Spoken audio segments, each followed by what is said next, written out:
What is going on, everybody? Holy crap, I got my doggone cameras off again.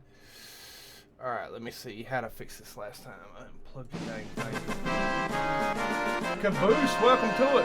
Bear with me, guys. Having a minor technical issue. Just gotta unplug my webcam. That was the wrong one. Let's see. There it went. Now I gotta reinstall it.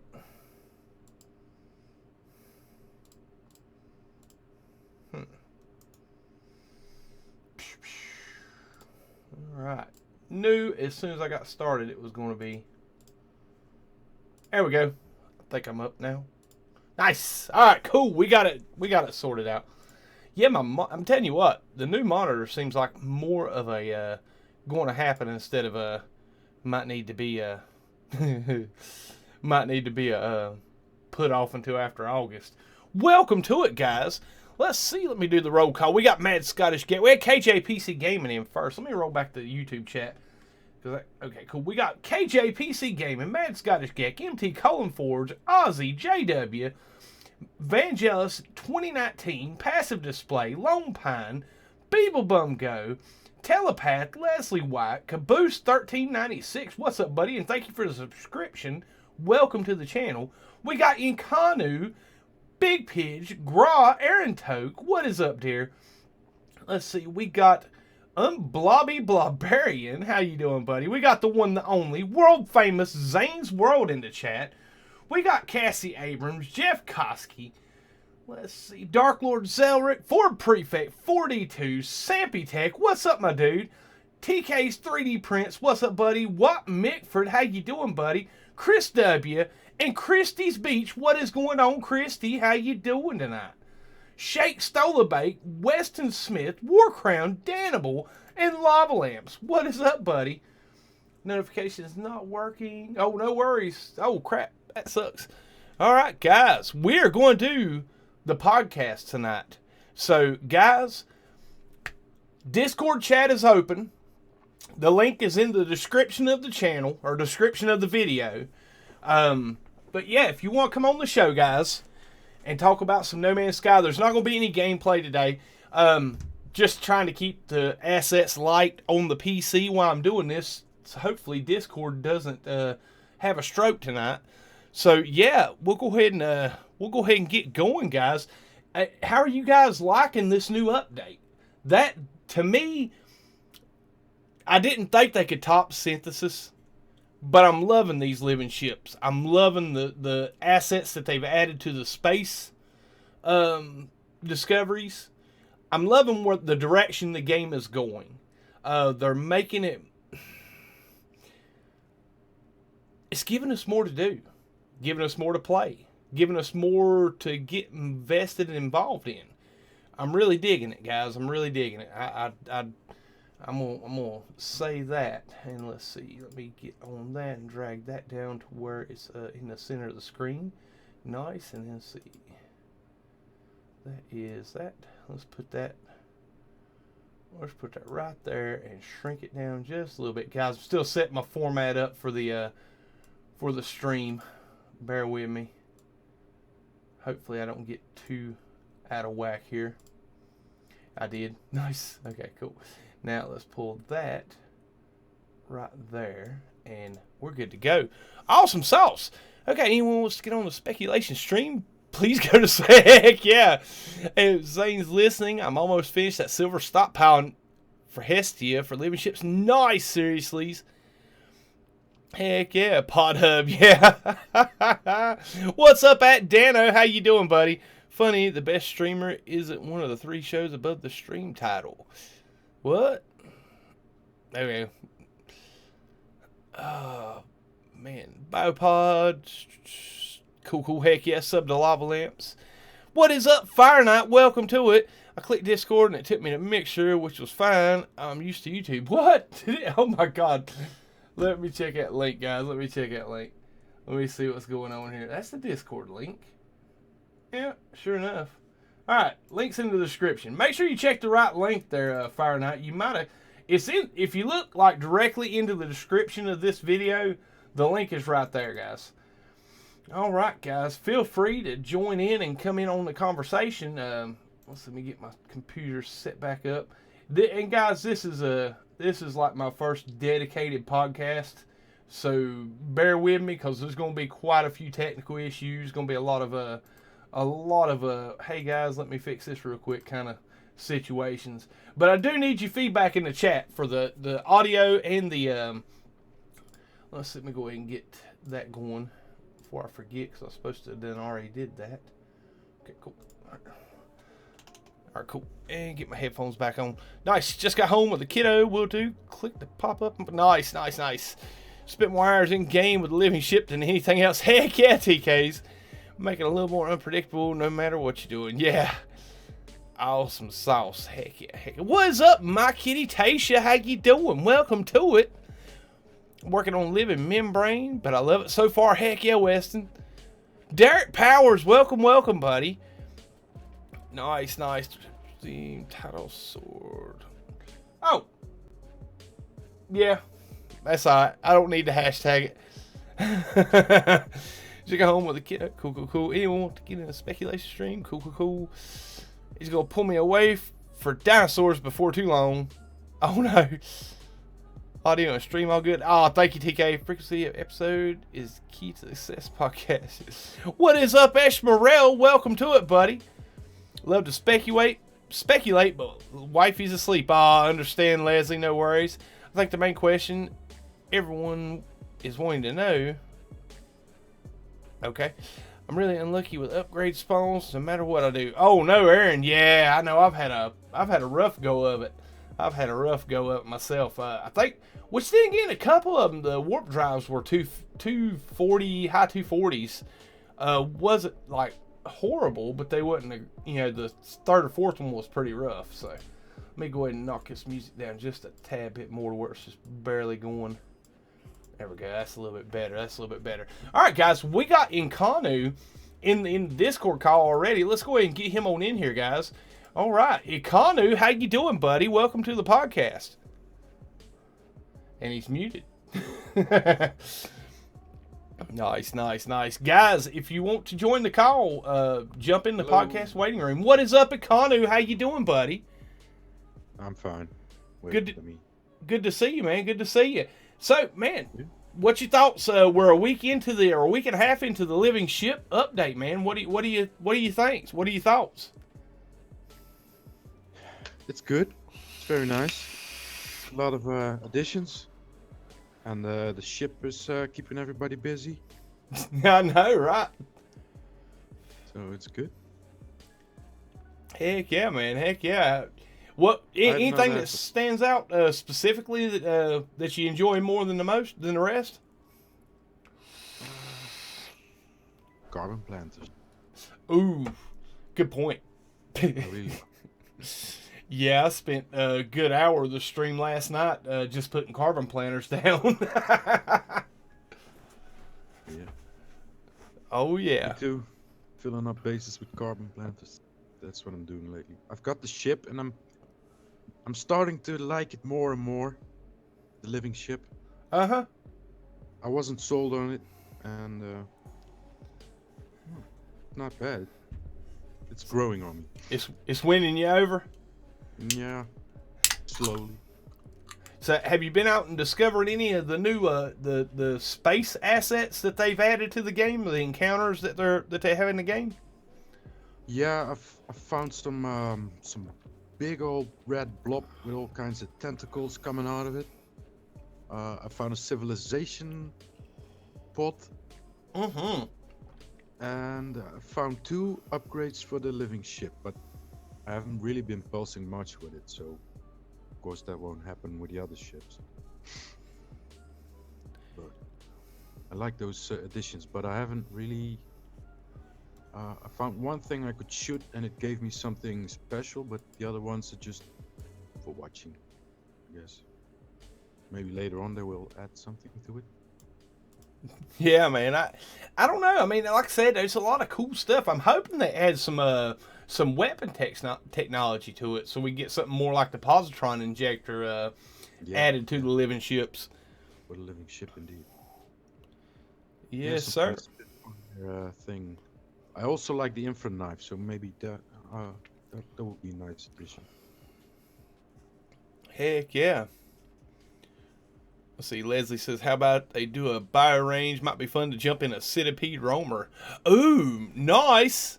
And make a living exocraft. Yeah. And Aaron Tote, thank you for the donation. Aaron Tote just donated €5 to the stream. Appreciate it, dear. My kitty Tasha says she liked the giant jellyfish. Heck yeah. Oh, yeah, I found one of those. But What's that's that? for the mission. Oh yeah, never mind. Yeah, well, I mean, you run across the jellyfish as well, outside of the missions as well. Pretty. To be fair, there's a couple different variations of that jellyfish, and they look awesome. Yeah. Heck yeah. Yeah, TK's 3D print says pulsing in uninhabited systems help cut down the NPC interaction spawns. Yeah. Definitely helps a lot. Heck yeah, guys. 07 Aaron in the chat. Thank you, Aaron. Of course. Much appreciated. Man, yeah. But those systems don't spawn ships, right? Uninhabited. The uninhabited systems will they'll spawn upgrade ships like void eggs. Like when you warp a while and run into a void egg to get your upgrade, they will spawn those.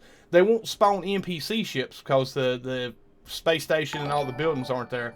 Drift Moon, thank you for following. I think it's over on Twitch, man. Thank you so much. Yeah, I believe Xaine also said that it won't spawn the ships because there are no crash sites for the other ships.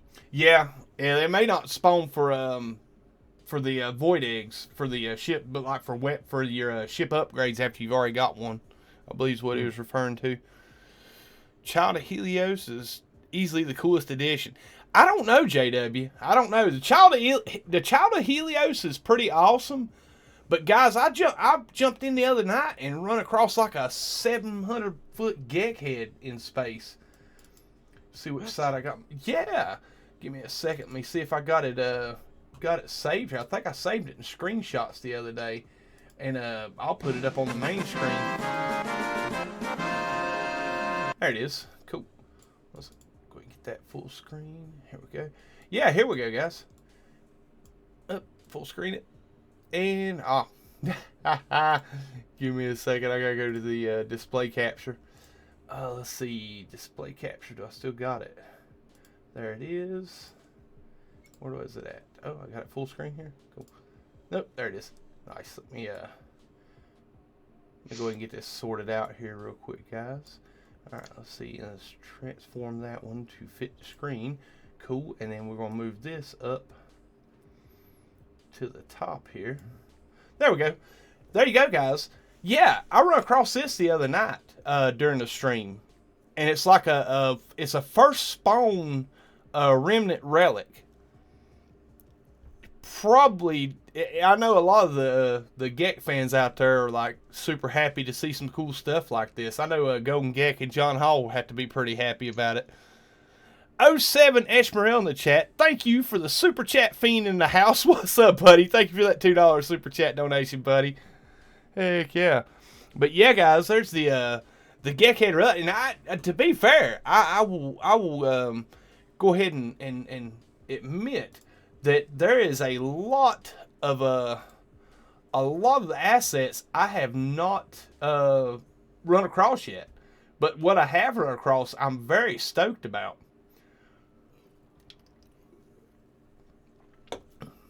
All right. Well, I'll tell you what. We had Blobby Blobberian that was in the waiting room already. Let me go ahead and pull him on in and get his thoughts on this. Yeah. Blobby, how you doing, buddy? Welcome to the podcast. Welcome to the podcast. Oh, could you turn your stream down in the background? Turn your stream down in the background. Echo. And there you went. All right, we got Mary Lizzie in there next. Let's go ahead and bring Mary Lizzie into the chat. What is up, Mary Lizzie? How you doing, Holla! there? Holla! How you doing, How are dear? you? I'm I'm all right. doing wonderful, wonderful. Good evening. I am playing and building on the new Misfits vanilla PC server, Nice. Minecraft server. I should have said. Did I Ooh, say nice. Minecraft? You didn't say Minecraft, but that It makes more is sense a. now. Yes, it is a. It just opened at midnight. With the help of Flash and Oreo, who I met through Buffles. Awesome sauce. So it is free to all subscribers of my Discord. Nice. So I've been building in creative because I'm cheap. Oh, Drift Moon's Phoenix Rising. Awesome sauce, Phoenix. Thank you for following over on Twitch. Cool, cool. So, So, how's hey, it going? how you liking the new Living Ship update? I don't like my ship. Mm. I think I got the ugliest one I seen. It happens like that sometimes. Yeah, I got another egg. I'm gonna try again, but I've been working hard all week on trying to get my survival save up to par so I can do the living egg on that. I just need a few more glyphs. Awesome sauce. Right. You know how it is. You're looking for a traveler, you can't find one. Yeah, as soon as you get all your glyphs, you'll run into it. You trip over You them. can't get away from them. Mm-hmm. It's like all the NPCs in the space station are travelers then. Oh, yeah.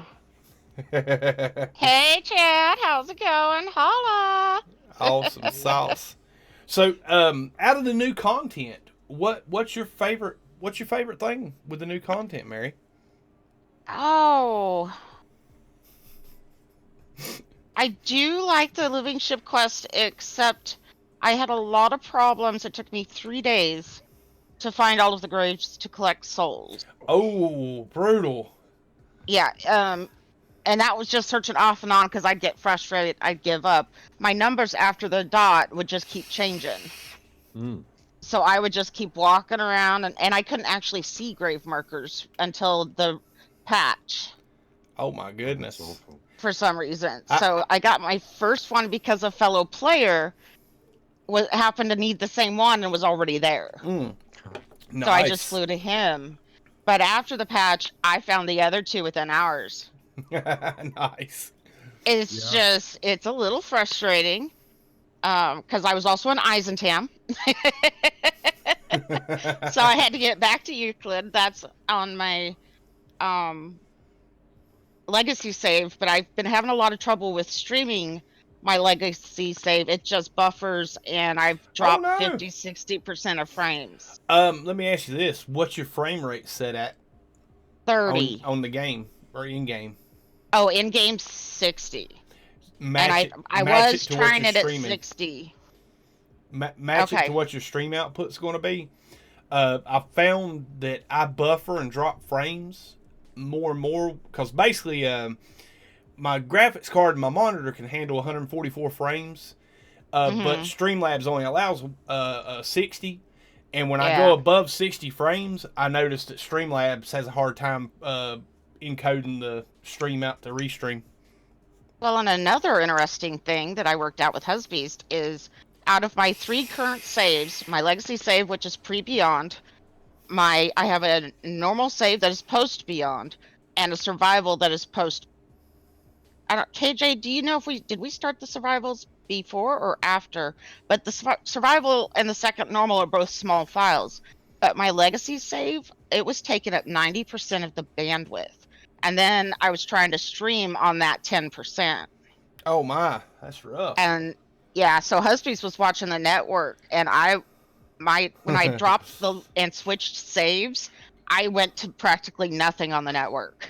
Ooh, yeah. Something's up with my main save, so Might be time to go hide everybody's devices. Well, it was a night when him and the girls all 3 were trying to do strikes on Destiny 2. Oh yeah. Oh yeah. I might have gotten yelled at. When I first started, basically before I upgraded my internet speeds, The internet. I basically when Daddy was streaming, everybody knew to put their devices down. had one TV allowed to have Netflix on, and that was it. Because it was chewing up so much of the bandwidth of my internet. But now that we bumped up, now everybody's like got 2 devices in each hand. Leslie White in chat says black hole systems always have a traveler. Unfortunately, my survival save, I have not finished Atlas yet, so I can't see black holes. Maybe I should work on that. I was getting ready to say, I rarely do the Atlas mission or the Atlas quest before I do the go for all my glyphs. And KJ says all occupied systems have travelers, just a matter of getting them to show up. Okay, so how do I get them to show up, KJ? Good night, People Bum. Yeah, People Bum. Have a great night, buddy. And somebody says your baby is so cute. Turns around, puke. Yeah. All right, guys. Oh, when I saw my ship, yeah, I was. Yeah. I was, and I'd been watching Hoybit from the G&G. He plays creative only, and in creative they have an option to reject it. But when I did mine, I didn't get that option on normal, so I just figured it wasn't there. Cool. Oh man. What Mitford asked, Sword, what else would you like to see in the game? I've been saying it for a while now. I've been saying it before Beyond come out. I would love to see a continuation, because there was really, if you didn't reset the galaxy, and I know this is spoilery, but guys, I know y'all played the content. You ought to know it by now. I mean, be fair, this is Sword stream. You know, I don't worry about spoiling. But we never got a solid, definite resolution to the Null storyline or the Null character arc. I would love to see all of the stuff that we're getting, and all, because to be fair, just the ideas that spin around in my head, even with the living ship storyline and the lore we've gotten from it, I would love to see more added towards that content. I would like to see more of that added into the game or expanded upon. I know. I finally figured it out. My favorite part of the update is the random space encounters. I've got so many pictures I need to clean up and post to my Discord. But most recently, I ran into a very large square container, a hazard container that had smaller squares in it, and it was a containment container. Mm-hmm. At one end of it was an abysmal horror. Yep. And at the other end of it was a worm or snake coiled up with a dragon head. Ooh. Yeah. Yeah. Captured sandworm. Shh, don't tell nobody. You heard it first here, guys. We're going to get that starting tonight, guys. I better get that picture cleaned up and post it then, huh? I tried every angle I could to get a good shot of it, but the way it was coiled up, I took a couple of angles, so I might post all of them just so that people can get an idea of what I was looking at. But it's like, ooh, if you break that, what happens? Yep. I think Leslie White give you a good tip. Go to the Nexus and ask Polo, and he'll give you a black hole system location. Oh, I forgot about that, Leslie. Thank you. A traveler just randomly walking around a small city. Oh, nice, JW. Heck yeah. Nice. Cool. See, and I've been hanging out in the anomaly and looking at everybody's ships, and I've seen some really cool ones.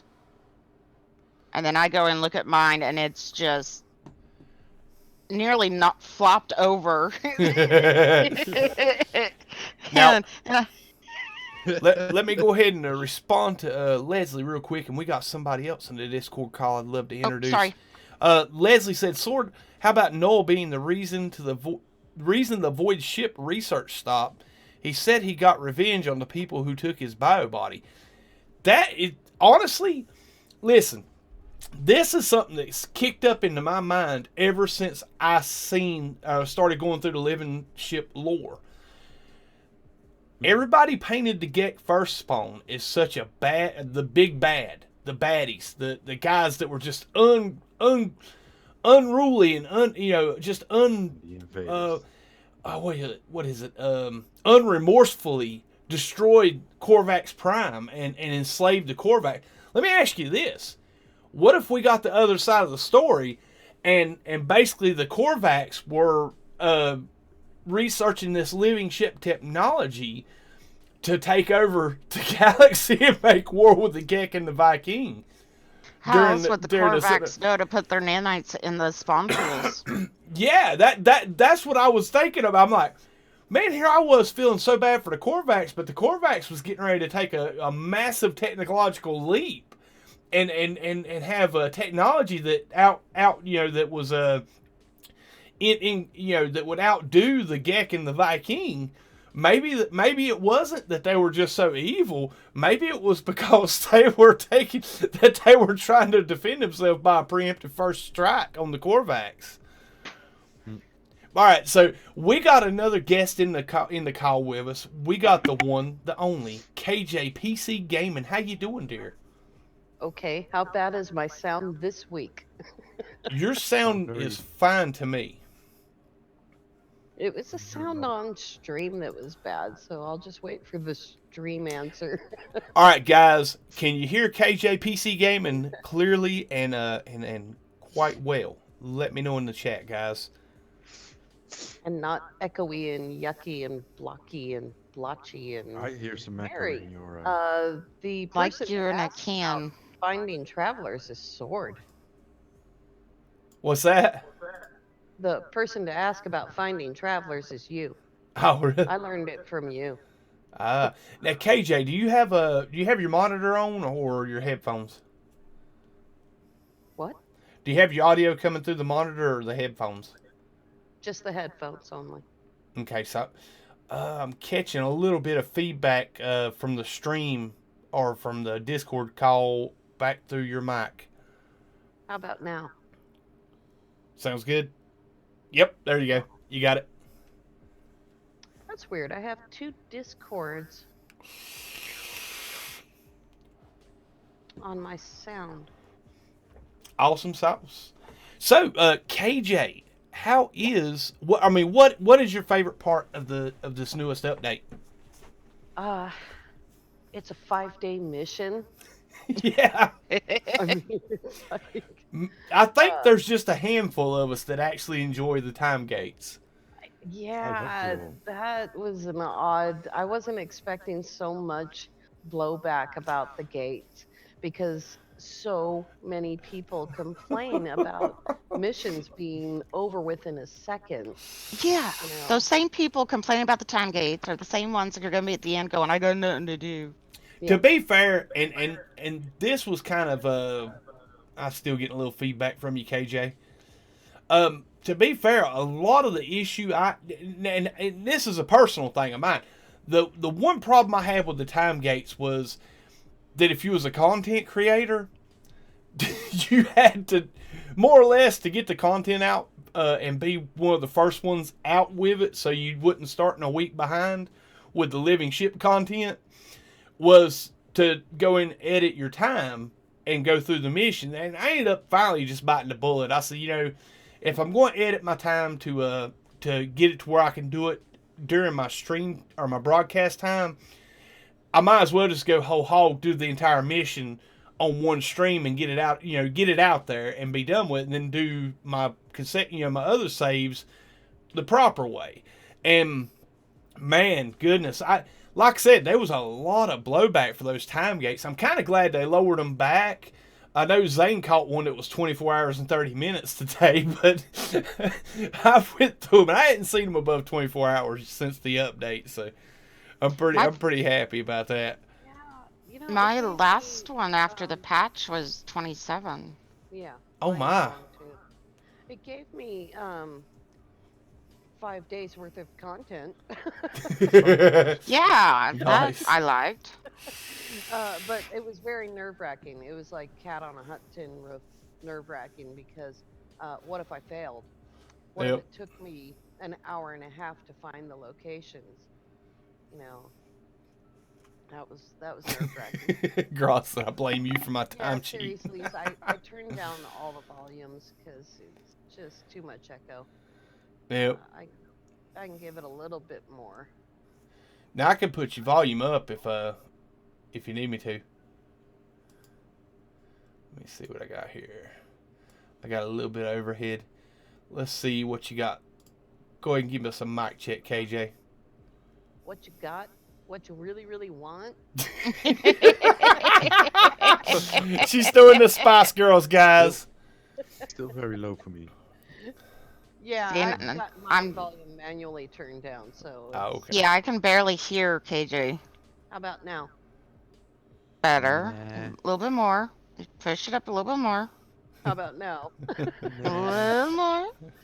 No, I don't want it to echo. Can you hear me now? Can you hear me now? How about that? Ain't no holla back, girl. Can you hear me now? Yep. Yeah, how about now? Oh my God, Aaron said she had a 27-hour time gate. Made it more than worthwhile. Yeah, awesome, Aaron. Well, see, and that's the thing about it. A lot of the times, Well, it's a living thing, and it needs Yeah. to grow. That fine. I don't know. Yeah. I I mean, can talk a whole lot louder, Lava. I Yeah, you just need to. don't normally. but to be fair, I would love if HG's listening or they come across this off of some accidental click on YouTube or something, and they get to this point in the stream.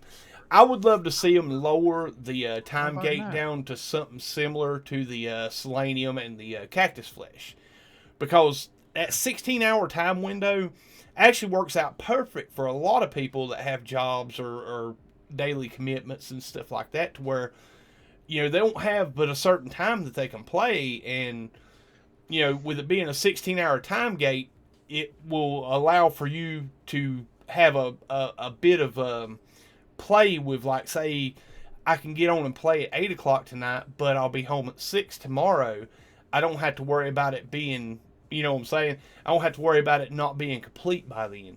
I'm sorry for interrupt. That's Go ahead. what I came into was I ended up with my timers and the fact that I stream in the afternoon, my timers were getting done in the evening when other people stream. Yep. And I didn't want to cross that, but I didn't want to do the quests without the subscribers watching, because they'd watched Yeah. it so far. Yep. Oh, And yeah. I skipped the whole weekend for the last part of it. And to be fair, some of the I think content creators got the most bent out of shape about the time gates than anybody. But you know, it is what it is, guy. I mean, to be fair, it's new.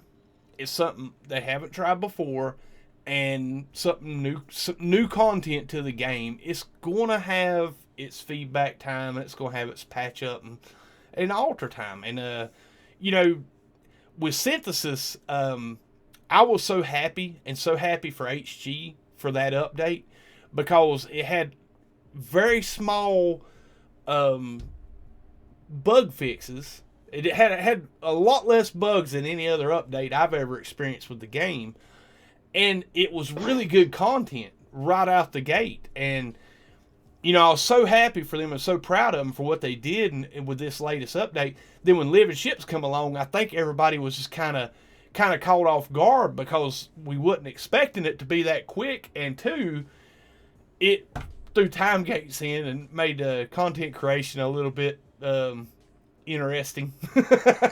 I think it was like a super duper bold update Yes. for Hello Games, because it is a game changer, Mhm. and not as drastically as Next was, not even close, but it was a huge game changer to have these new alien ships, and they are, I guess, called alien ships in the files, but to have a brand new ship, brand new way of charging them and paying Yeah. for them. And if you go through the center of a galaxy, a brand new way of fixing them. Everything about them is completely different. And to introduce this darkness in the Korvax lore, too, for me, I mean, it just, it just shows I was right all along. That the tech were Yeah, needed. she's been saying it's them all along. I have been saying the Korvax are evil. Awesome sauce. Well, listen, we got Eshmerel and Gra in the podcast waiting room. Let me go ahead and pull Eshmerel in real quick, and get his thoughts on this, and then Graw will be up next, guys. Eshmerel, buddy, how you doing? Welcome. He's still muted. Is he watching the stream or is he listening to the Discord? Might be 30 seconds. Eshmerel. Okay. I'm going to go ahead and pull Graw in, and then we'll get Eshmerel afterwards. All right, let's see. Graw, how you doing, buddy? Also muted. Yep. There you go. Nope. Yep, there's Eshmerel. What's up, buddy? I'm doing well. Man, how are you liking the Living Ship update, buddy? You asking me or who? Eshmerel, you, buddy. I'm loving the new living ship. I got to do a lot of my upgrades and everything, but yeah, I'm happy. I got, and matter of fact, it looks similar to yours. I know I sent you a picture in your Discord. Oh yeah, that thing is sick, buddy. So, what out of the Living Ship update, Eshmerel? What would you say would be your favorite part of the update? What's your favorite part of the content? Favorite part of the content? I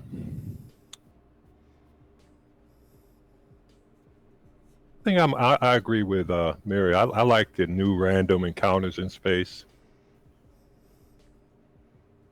Oh yeah, The man. different things that we can run into. I haven't seen half the things that everybody's been talking about yet, but I know, I'm looking man. forward to it. I literally avoided Twitter for like 3 days after the update because everybody was finding all this cool stuff and posting pictures on Twitter. I'm like, no, I want to see it first. And no, open Twitter up and boom, big Dyson sphere and civilization. I'm like, dang it. Oh, I hadn't even posted pictures of that civilization when I found it. Oh yeah. Awesome sauce. Ooh, Chester's got a cool looking one too. One of the things when we were talking about earlier about what we'd like to see, I would love to see like some of the lore concerning the first spawn come back into the game. Like, Yeah. you know, a lot of the other space games, such as like Elite Dangerous with the Thargoids and other things like that, there always is an alien race that always can come up and kind of ruin your day type of thing. And, you know, I'm sure that sooner or later that part of the lore is going to come into play, but I would love to see a situation where like the first spawn all of a sudden like reappears, like they're trying to take over Euclid Galaxy again, and you know you're just cruising along, exploring, and all Have of a you sudden here's some, heard KJ's theory? KJ smacked me so much I can't get everything straight. Yeah, I was going to say he was just probably hiding in the corner with his hands over his like, no, KJ, no. Miss KJ, what is your theory, dear? Do elaborate. You mean about the Korvax being evil, Mary? Well, no, about the people who built the gates coming back. Oh, yeah. The civilization pod I found. Of a combination of boundary ring Oh lore man, I wish that was and these ships that are carrying people. You get the ship that appears before you in space, and it gives you this manifest Mm-hmm. and how long it's been and how many people are on board. It's like this. It's like the Atlas had 16 minutes, and because it's broken down, the barrier between the universe that the Atlas created and the real universe has broken down, and we're getting these ships from the original race bleeding into our galaxy, and that's where these people are coming from. And it's old new fifth race kind of a thing, like Stargate fifth race. Uh-huh. I like where your That was head's my- at on that one. Mhm. Because basically, the creators of the Atlas, the simulation, or the computer or the brain or the AI behind the simulation, left their planet. And that's why they left the Atlas there and left it running. But they evacuated the planet. If I'm not mistaken, it's because the planet's being sucked up into a black hole. I'm not real sure. yeah, they made Yeah, Skynet. that's right. It was a black hole. Everybody's got it. You remember the first Remembrance sword where You look down at the reflection in the glass, Mm-hmm. and you're startled, and that's the end of that particular piece of remembrance lore. But you look down in the reflection of the glass, and you see yourself. Mm-hmm. And so, I mean, it leads to that point where you see yourself, and Oh it's yeah. almost like you're the user, and that's why we're so special. We're the last traveler, and Mm-hmm. it just kind of, I don't know, it just kind of leads that way for me. Has anybody ever figured out those rooms? There are certain times as you go to certain space stations where those back rooms have that room with the giant star map in Mm-hmm. it. Yeah. Yeah, I those lost them when I the needed them. remembrance room. If you complete the I believe it's the Artemis quest. Yeah, If you Artemis. complete the Artemis quest, you'll get the blueprints to create the remembrance stone. If you Yeah. have that installed in your exosuit, when you go into those rooms, you can access and get pieces of lore. If I'm not mistaken, I think it was like 12. I think it was 12 of them, or 12 of them for it repeated, that I run across. Seen 5 or 6 because I know I got that and the Star Seed, and then I started running into those space stations that had that Mm-hmm. room. And Yeah. it's kind of that's the kind of innovative speculation that KJ's doing. And I'm not saying Mm-hmm. that just to keep him getting smacked, but I think she's on the right track. There. Yeah, KJ's always right. Usually is. Never going to disagree with her. You know better. Heck yeah, heck yeah. See, Leslie White said, I found an abandoned building and it said obelisks were built by predecessors. Nice. What got me yesterday, I was exploring and I found a abandoned miners settlement. That was the first for me, and it's amazing because all the thousands of hours I have in this game, I've never landed on a miner settlement, and it was abandoned, just like you'd find an abandoned building. Had the goop Mm-hmm. all over everything, and Uh-huh. and it still had a multi-tool in the cabinet, even though it was only Ooh, a B. But that was kind that's of still pretty surprising. awesome, yeah. Yeah. Have Yeah, you ever so been in the good. abandoned stations in that back room and heard noises? All the Yeah. time. Yeah. Okay, Yeah, not it's In just spooky. me the It's then. spooky on parking those. Yeah, it's spooky on where those. Why you say where the space checking your station's fallen sanity? apart and is abandoned, you can go down to any of the regular biome planets and find all the same buildings, but they'll all be abandoned. And the first time I ran into it, I think Sword was actually live right at that moment. And I came into the chat and I was like, I just found a trade post and nobody's there. And it really freaked me out. It was like a Mm-hmm. year ago. Oh, And yeah. it really freaked me out. I've run across the abandoned miner settlement one time the entire time I played No Man's Sky. And like I said, it was the creepiest, eeriest thing I ever seen. It was exciting, but it was creepy and eerie at the same time. Let's see, we got JW got to run. Hey, buddy, man, have a great night. Thank you for coming by the stream, buddy. All right, let's see. We got Dark Lord Zelric. This ought to be interesting. This is going to be about frigates, or he's going to ask us something that is going to be interesting. All right, here we go. Dark Lord Zelric, how you doing, buddy? And he's muted. Again. Jay has to stop smacking people as they come into the waiting room. Oh, Graw dropped down. There he is. Let me see if I can pull Graw in. What is that? Hey, Graw, can you hear us? Oh, can you hear me now? Yeah, we got you now. I seen you Oh. drop down to the podcast There we room, go. and then the mute come off. Awesome sauce, dude. There we go. All right, let's see. You missed my callback. Dang it. I had a good one. I said to answer KJ's questions, the Xaines are coming back. The what? The Genies, Oh, the genie. creator of the Atlas. Ah. Lord, come on. It's interesting. The Void Lord was when the supernova came, destroyed the solar system. They sent out to collect data from across the universe, and once they were done, they all came and joined and created a supercomputer to simulate the entire universe inside their computer. And they went to witness the end of the current universe that we're witnessing. They tried to simulate results so that it wouldn't happen again. So they basically brought in their simulation to prevent the situation, but they can't prevent this action, so they send in basically the user to come to change history, basically, and this is Void Lord, and I'm telling you, a lot of the stuff that Void it lines up with No Man's Sky. It's crazy, and I want to say I don't I have a theory on this. Don't correct me.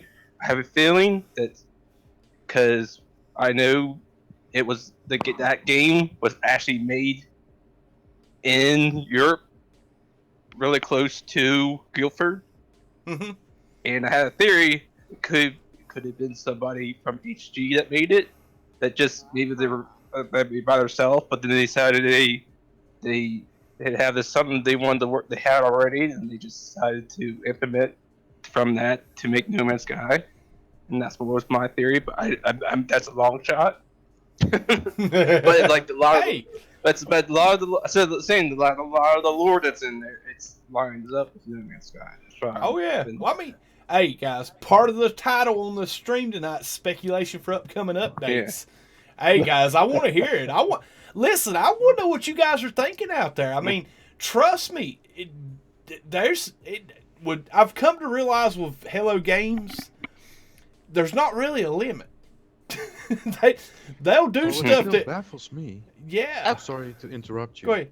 But on these community weekend events, every time there are these buildings about Abyss, and they look very nice, very good, like very. It still baffles me every time. What's the point behind this? That don't feed Abyss. One of the missions, I did what that building said, and I didn't feed it, and still completed the mission. So I'm like, what is all this thing? It's so mysterious. Did a player make it, or is it something the game has put in it? Like, watch out, Abyss is something. Because for what I've seen about Abyss, it's very, I don't know, tame maybe. It's not like what you expect of an Abyss, like an Abyss to me is like something that, it gobbles up everything, like, and I haven't seen anything like that happen in the game yet. So maybe Man, Abyss is coming. there's a lot of lore with the game. I mean, when we got the Abyss update, they added a whole new lore storyline.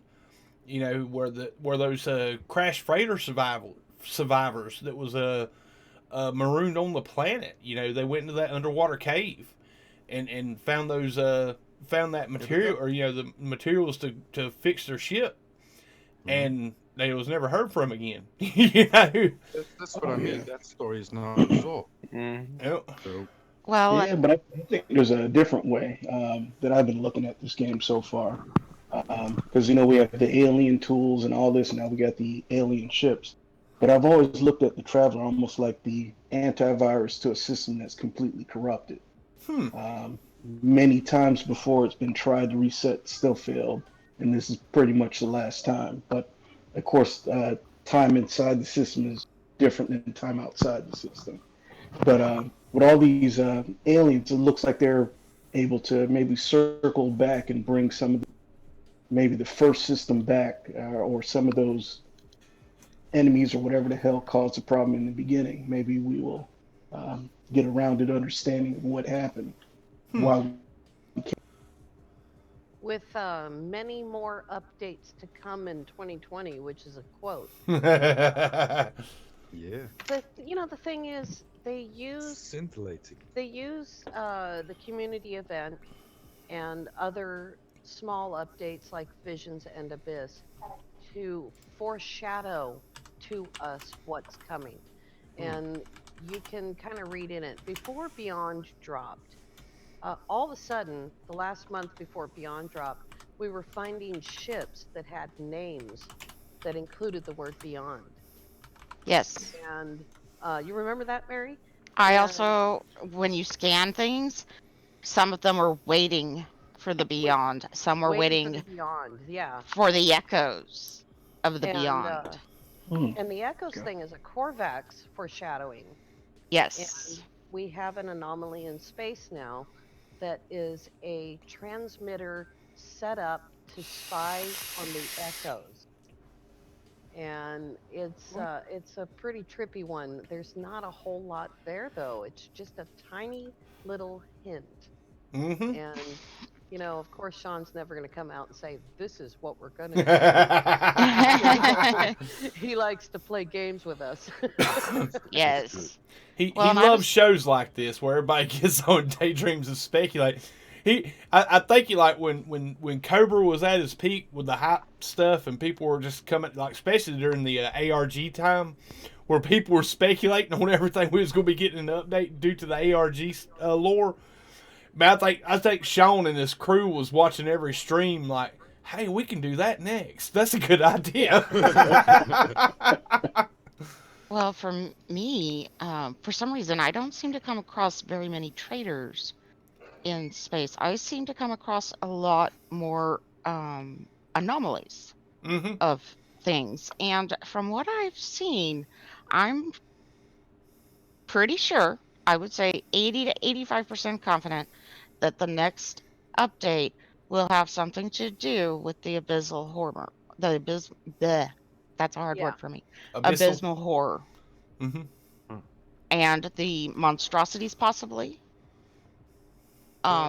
Just because I can't figure out where that snake with the dragon head fits in. Is that when you fly with your living ship that you get all the anomalies? And No, it's a regular ship and it's on my survival save, not my normal, my survival. All right, guys, let me go ahead and welcome John Hall in the live chat.com, VB in Savannah. How y'all guys doing? Thank you for coming out to the stream tonight. And, well, Graw finally got his mic working. Let's go ahead and get him with the same question I've been asking everybody.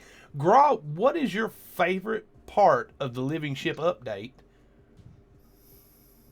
Right now, actually, is the ships themselves and just how they just flipped it all the way on their head as far as charging. And only thing I don't like is the upgrades are a beast, but that's because I got I three. know. Jeez.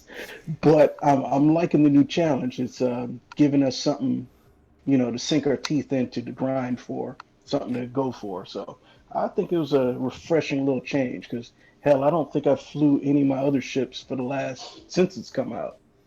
Oh, nice. Yeah, man. Now let me ask you this.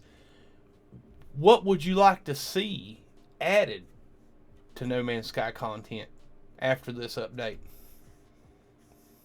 Well, down the line, I would like maybe something a little more communal, like maybe the ability to set up space stations and stuff like that, where you can set up guilds or whatever, groups of people that can work on something together much bigger.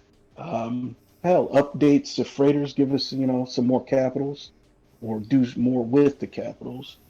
But of course, I think that's down the line. But I think that would add a nice little twist to the community. Nice. TK's 3D prints. I trashed all my exotic ships from my living ships. Nice. Yeah, I think these living ships pretty much replaced out the exotics in the game. I don't, maybe they'll get a little bit of the tweaking to the bonuses and whatnot on the exotics to make them more viable. But to be fair, ever since Synthesis dropped and we could expand our slot counts, I've been really in love with Explorers because of the warp range. I'm not ever letting go of my squid.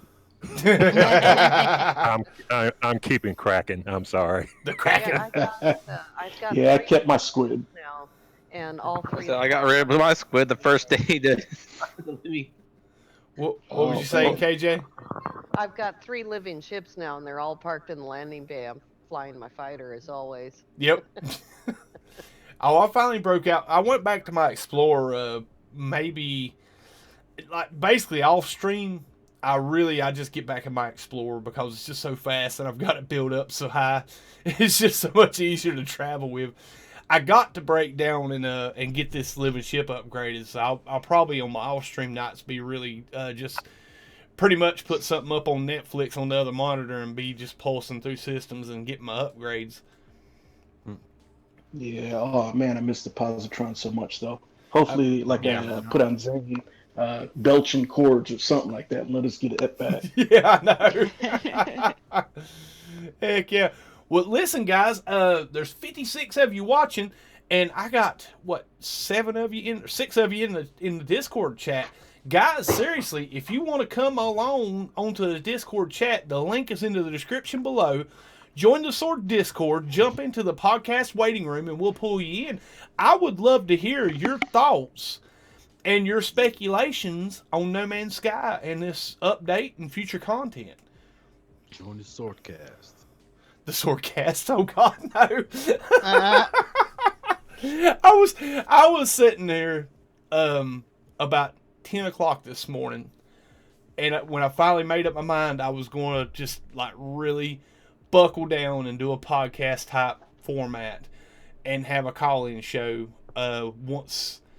I don't know how, it depends on how this one goes today, guys. If y'all enjoy it and whatnot, I'll basically comment in the comment section today and let me know if this is a format that you would like to see more of. I am really, really out of my element right now and white knuckling it at the moment. So You're doing great. So, and like I said, but I was sitting here to decide, you know what, I'm going to do it. I'm going to do it. That's that. I've been talking about it. People's been asking about it. I'm going to do it. And I started thinking about what should I call it. And you want to talk about sitting here staring at a computer monitor for an hour and a half trying to think of a good name? So I was like, you know what? We're just going to call it a podcast. That's what we're going to call it. Sci-Fi Geek Cat Henry is here. And so is Paleo Man. I don't know if he was here before. Awesome, Paleo Man. Heck yeah, welcome to it. And VVMMUU, I'm just going to call you VMU. He said, okay, just thumbed up. Join me. Oh, thank you, dude. Much appreciated, guys. Much appreciated. I have a question for everybody. What you got? Do you think that we will ever have capital ship, like freighter-like capital ships that we can fly? Like, can you imagine having like a fleet with your frigates and then you're in control of the freighter, in other words? How awesome that would be. Kind of like a Battlestar Galactica type situation. I would like two-person ships. Be dangerous, Mary. It depends on who the pilot is. Right. Quick take Don't in let the me same fly. fighter. I can't see that. No. Sorry. Mary can handle the guns. With- I'll just fly out of the way of the bad guys. Okay. With We the know way, how I like to reach out and fly. with the way No Man's Sky is formatted, and like the flight and the assets in space and different things. Me personally, because I know I've heard Ashmerel's comment from multiple people over pretty much ever since I've been streaming that they want to fly the freighter. But what would you do with the freighter if you could fly it? Here's my speculation. I'll fly a frigate before a freighter, but I'm with you. Yeah. You can Here's my speculation. As it is now, and it has been, you can, like, you go to the bridge of your freighter and you can, manage your frigate fleets and so on. But you have a map, galactic map, just like you're in your own ship, and you can pick a solar system to go to, and the whole freighter and your frigate fleet jumps with you. So that's just, to me, the beginning of something. Because otherwise, I mean, just like right now, you can also take your Explorer up to 3,000 light years away or whatever, and then call your freighter, and it's boom, automatically there. Yep. That almost takes away from the immersion thing, compared to where if you're in your freighter, I mean, your freighter is technically a carrier, right? It's got your 6 ships, and it's got 9 slots, so which means that either you got to have room for the NPCs to land and trade, or you got room to add 3 more ships, and then you got defensive turrets on a freighter. So that means that, like, every time you get into a pirate battle, for instance, if you're in the system where your freighter in, what happens? A combat frigate, if you have one in your fleet, shows up. Yep. Yep. I mean, just when you think about it, I mean, that's just my opinion. I would love to be able to just be able to say, okay, you know what? I know there have to be another antagonist, like I said, whether it's Firstborn or some other alien body or something. It has to be something else to make that worthwhile. So I see your question about what I do with it, but just if you think about it, I'm no coder or anything, but I'm sure that Hello Games and them have already got a lot of these ideas in place, Oh and yeah. just the way that they've written the code in the game, they can only like add it incrementally, a little bit at a time, as a build up without having to do the whole universe reset that would piss us all off. Especially people like me that's got 12 bases that, I done put half my lifetime into building. Yeah, yeah. Oh, I get you. I mean, don't get me wrong. There's a lot of cool stuff they could do with the freighter. One, they could triple the warp range to where it just make the warp animation, like change the warp animation where it's not the flashy yellow starburst load screen. Sorry, I said load screen. My bad.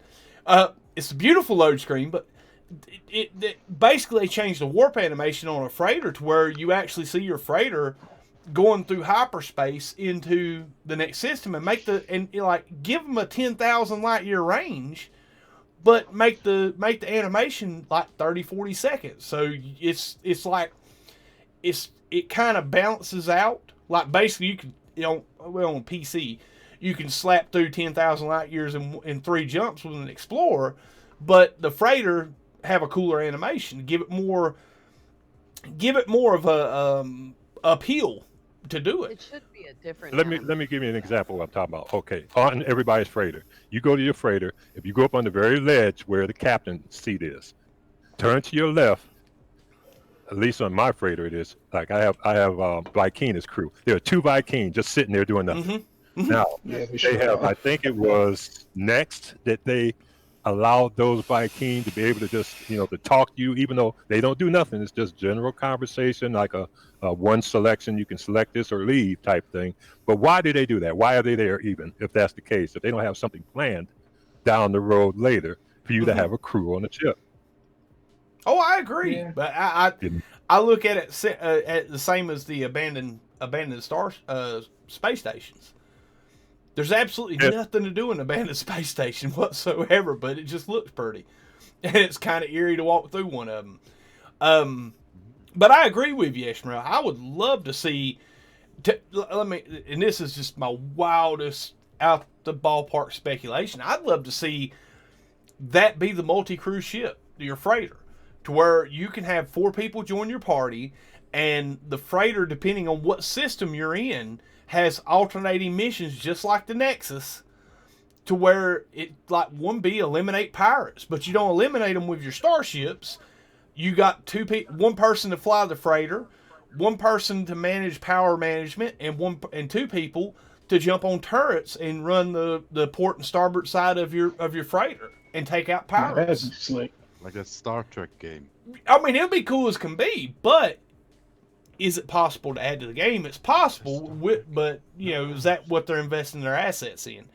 But I mean, like I said, I love his speculation because that would be some cool stuff. I mean, it really would. It would be.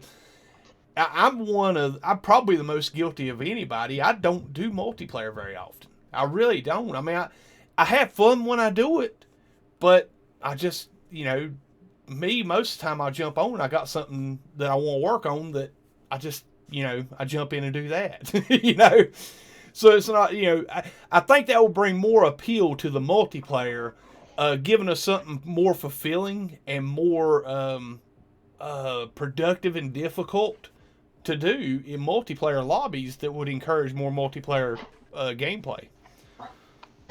Yeah, I'm in agreement. There's a simple thing I would love. We add portal addresses, visit crazy places. I'd love to be able to tag those in the actual galactic map if I actually want to try to fly there. Oh, that would be nice. I'm going to tell you what I do miss that I would love to see come back. The remaining light year range on custom waypoints, Sean. Yes, Right. absolutely. I want my light year range back, man. Sure has that. I want to know if I Lightyear need max 5 more for- hours or 2. See, Funny Imp sitting there Yeah, I'm getting ready to pull him in. about this. All right, let's bring Funny Imps into the chat. Let's see what his thoughts and speculations are. Funny Imps, we got you on the podcast, buddy. Welcome to it. Hey, what's going on? Not much, buddy. How you doing? Hey, funny imps. Hey, Murray. So funny, buddy. What's your favorite part of the Living Ship update so far? Oh, I love that they added more lore. Yeah, 100%. I'm in full agreement with you on that one. If I'm completely honest, I'm not 100% a fan of the ships. They're just not really my style. So I'm only going to have one on one save. And then from there, I probably won't have one on any of my other saves. But just all the lore that was added and these random encounters in space, those are incredible because I think I was saying before, they're just going to add so much more onto that. And I don't know where they're going to go with it, but I know that we're going to be thoroughly impressed with it, with whatever happens. I agree, buddy. I agree.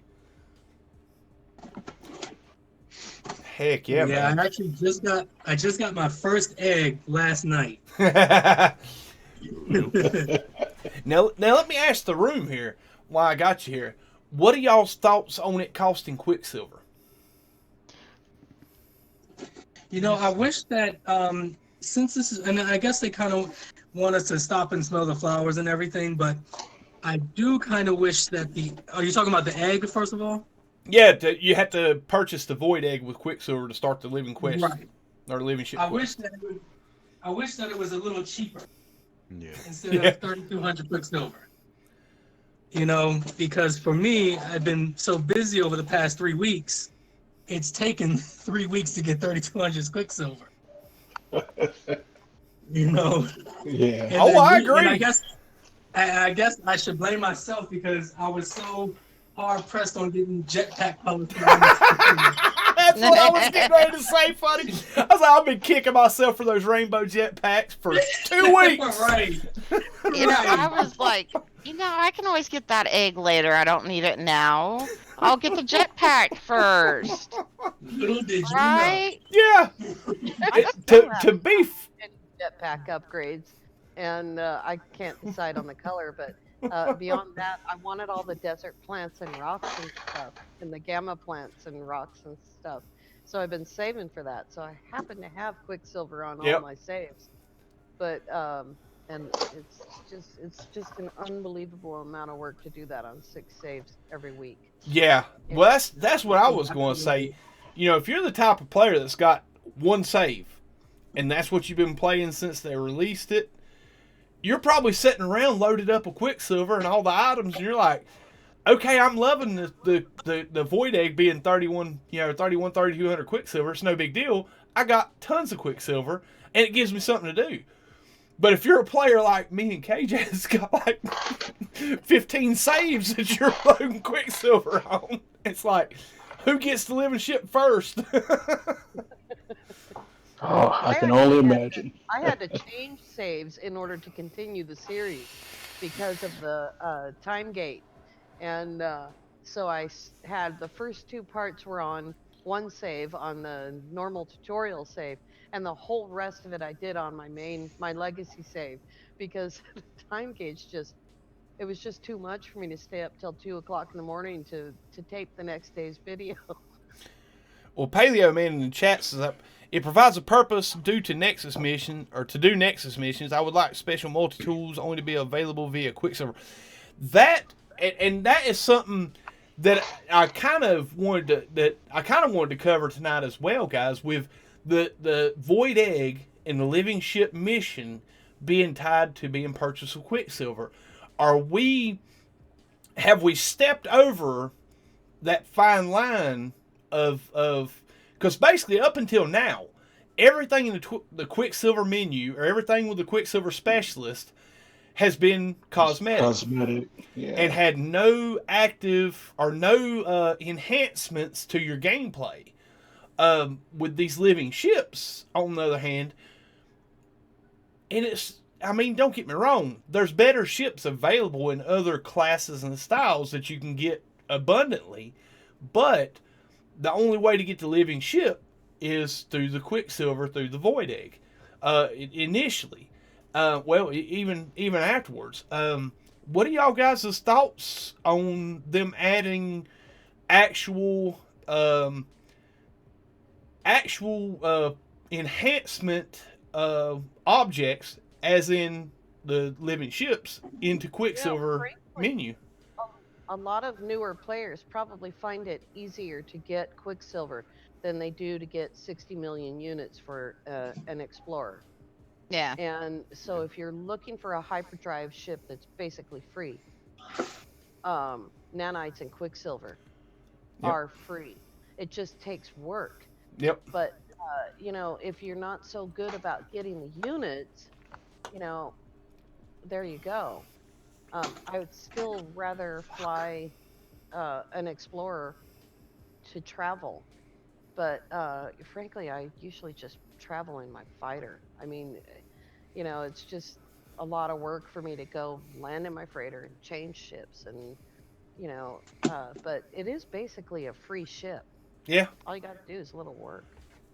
Yeah. Me personally, I'd rather raid a farm and go buy a ship than to go through the Quicksilver mission. It's bad. It does avoid sitting on a trade post for, 5 days. True. True. Ship. Yeah, I do like that aspect of it. I really do. For prefixes, in my opinion, the living ship is aesthetic. I mean, compared to the rest, I mean, they're if they would have had like hugely buff stats, I could see that being a negative thing, being it a Quicksilver item. Being that the stats, like especially the warp range, is no better than the exotics, and the damage and the shields and all that, it's about on par for exotic ships. I kind of don't mind it. I think they kind of balance that out to keep everybody happy. Yeah, for maybe like the people that don't really want to go through all that, just to get a more powerful ship. Yep. A better hyperdrive. Yep. We throw an idea at somebody too. Something that, as a matter of fact, that Blobby said in the chat just a minute ago.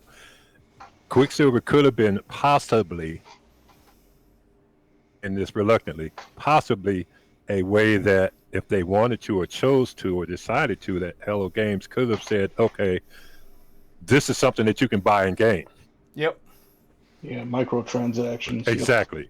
I'm just saying, I don't think they, I think they of course decided not to do that, because then the response of, would have came back and haunted them about the early years of the game. Tell me about it. But understanding that Quicksilver is something that you can't just trade with someone or give away to someone either. Mm-hmm. I'm not talking about the exploits either. I'm talking about like what we're doing now. Okay, there are people that are coming into the game that all they got to do is work to get their portal glyphs, grind, get the 16 portal glyphs, and then go on, whether it's Reddit or go on the coordinate exchange, and boom, you transport yourself to a static, device farm, and you're rich. Yeah. True. So that takes care of the units. And then if you want to, you can do the same with people, for instance, that have that, like there's no lava lamp, but got those excellent multi-tools, and just go to every abandoned station that you want, dig up all those lava cores, with a hole in the ground up under them, and then go turn them in. Then you got nanites. I mean, I got 82,000 nanites right now myself from doing that. And that's good because now I can take my living ship and upgrade everything to S-Class all at once and still have about 40 or 50,000 left when I'm done. Damn. But listen, I ground for all that. I did do the grind for all that. And that was my choice. Not everybody loves to grind, but I think that Hello Games has to find that balance between a grind and partial grind in the game to achieve a lot of things to make everybody happy. Yep. Because there's some that love multiplayer, and like Sword said, I'm not that much of a multiplayer either, but there are times I'll jump on with Richard or with Sword or with KJ or do something, and then I'm okay with it going right back to single player, because I'm mostly a base builder. So when I'm done, I'm happy to show it off to everybody, and that's about the only time I'm multiplayer, when I'm either hoovering someone to where my base is, or they're hoovering me to another galaxy or whatever. I mean, that's the fun part of the game to me. Yep. But I'm mostly a solo player. you know. But I love the community because I mean, hey, we got the best community in the world when it comes to a game. I've never seen nothing like what we have here. Oh, I You know, know for it. No Man's I Sky. know it. On the planet with when you collect the souls, people had originally, from what I understand, put combos, and HG took those away, and I think that's why I couldn't see grave markers for a bit. So Oh. people started putting down custom markers.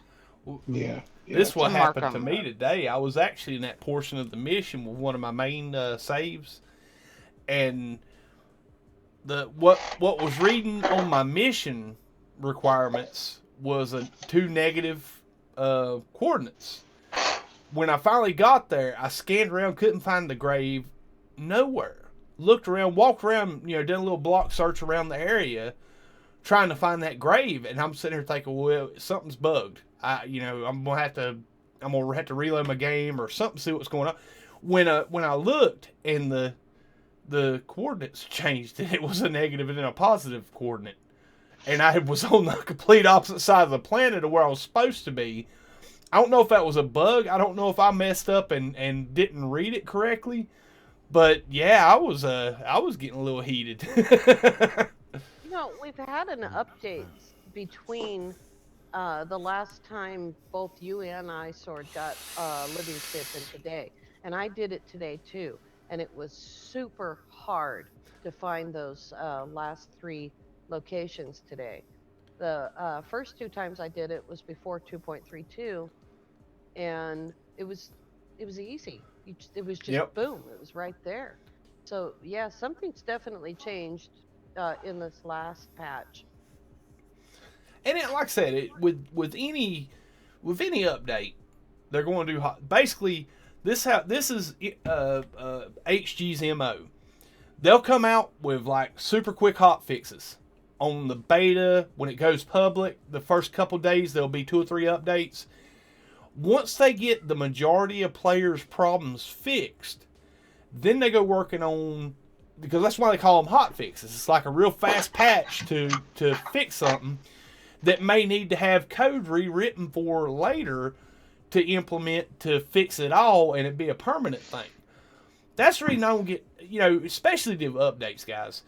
Every time Hello Games updates something, I don't get very bent out of shape over something being wrong, because with a procedural generated game, you're going to run into issues like that where it's going to work for some players' saves and not for others. And old bugs come back to bite you. Yep. And that's why I will say this to everybody that comes across this stream. If you play the game in beta, on the public version, anytime you play after an update, if you have an issue or you have a problem, go right straight to the Zendesk and submit a bug report. Don't go in and just blast them for something being wrong and you having to wait until they fix it before you can play it. Go in and describe in detail what actually happened, how it came to be, and in as much detail as you can, because a lot of times there are certain scenarios where certain people have problems where other people's don't. And they want to fix it, but those bug reports and that Zendesk report is how they prioritize what they got to get fixed fast. What is up, Bill Cook? Attach your save file, because that's helpful for them as well. Yep. Now, how do you give them your save file? Well, I know I'm a PS4 player, so I just download it and attach it. You can zip it up and upload it. Yeah. Okay. Well, last bug when they had that freighter that you couldn't compare. Basically, Xaine showed everybody today on his stream. What you do is you go over to the little.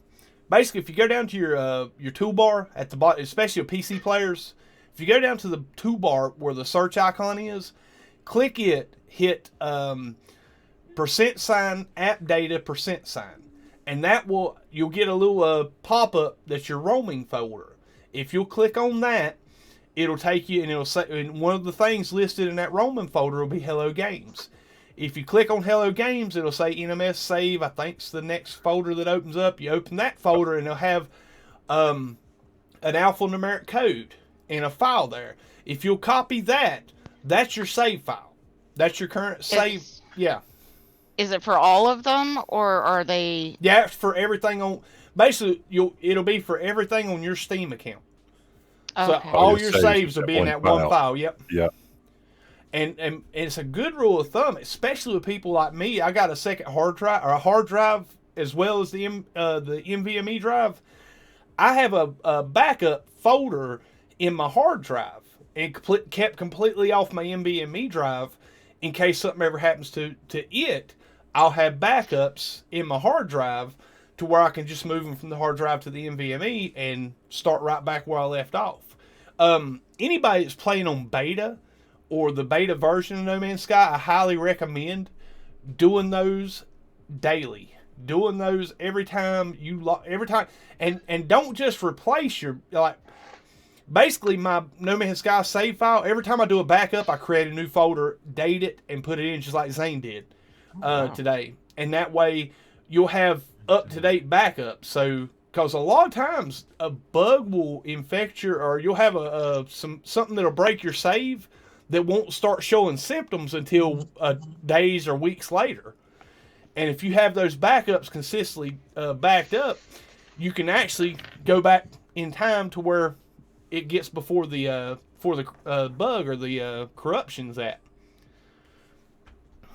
What is up, Bill Cook? Welcome to it, man.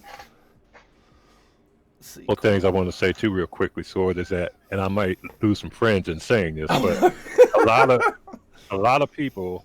I mean, I agree with you on the backup because I bought a separate external hard drive just for my backups, and I back up the NMS folder every time I leave the game, and I mark it accordingly. Whether it's like right now, mine will say, Living Ships Public, or it'll be Living Ships Experimental or whatever. But the thing is that when I started playing this, and a lot of people, when we went into Next, there was a lot of great mods out, and a lot of the players that are grieving and the ones that are always ranting on Zendesk and following up the Steam forums with toxicity is the ones that have these great mods, and nothing against the modders, because I mean they're great programmers and all that, but Hello Games can't spend time fixing bugs that are created from the mods when the mods are not going to be in the game. Yeah, I mean, and so yeah, I played with those mods before, until I got to the point where I didn't want to risk losing my day one save on it. Because all it takes is one little flag of a code left over from a mod that they don't know about from the Zendesk report that can break you and I and everybody else's game if they introduce something new that's tied into that flag. Yep. And so to me, I think everybody's, first thing that's smart to do on anybody's case, whether it's this game, any other game, business application at work, back it up. Yeah, oh yeah. Because like every time that they come up with an update, usually something I never have a crash until an update happens. But normally, when I go back to my backup save, boom, everything is good again. You watch any base builder that streams No Man's Sky base building, and they carry around a save point in their exosuit to save as they go. Because something happens, they got it saved, and don't lose everything they've just built. But that goes with gameplay too, guys. Now I will say this for HG, to their credit, I've run mods on my save. People have sent me mods to try out and use and help me along, for me to check out. And anytime you put a mod in No Man's Sky, or if you upload a mod onto No Man's Sky, when you log into the game, before you can get to your saves to open a save, a little red box will pop up, or a little red lettering box pops up, says, "Hey, detected mods. They may break your save. Hit any button to continue." So, I mean, they warn you that mods might cause problems, and don't get me wrong. They added that for a reason. Yeah, I mean, it's there for a reason. Yeah. Well, it ain't that. It's like Hello Games deals with this on a daily basis. People have problems with their saves, and it's with a proc gen game like this, saves are unpredictable because there's some data in your save that might affect you differently than the data in my save when it comes to updates. And it's in the unpredictable nature of it. They work hard fixing this stuff and doing these hot fixes and stuff after updates. But the mod, people that write these mods, that's one person doing a mod. It might have different effects towards the game, but no kidding. I do appreciate the modding community and the work they do. I mean, I've seen some beautiful stuff created in this game with mods. Nothing against mods. I mean, I prefer playing the vanilla version of it. Occasionally, if I'm trying to find something very detailed and specific that's on something that I'm not streaming, I'll use a ship mod to where it limits the style of ships that'll spawn. Yeah. Well, it's a lot of it's for resources and research and min-maxing stuff like that. But I don't use them often, and when I do, like I said, I back up before I ever install them. And 99% of the time, once I get the data I'm looking for, I roll back to save.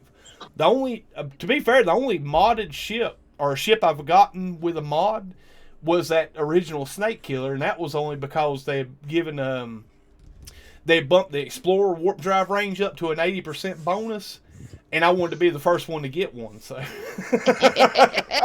if you don't use mods, an update is completely capable of breaking your game.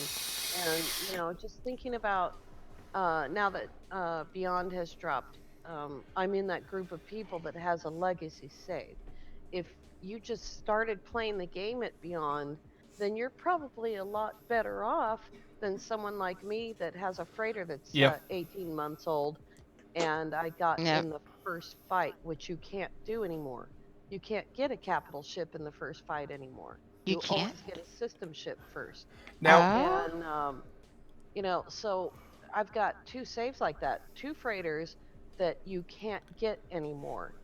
And so every time an update comes out, it's like, what color is my freighter going to be? Is there a new crew? Am I going to have to retrain them?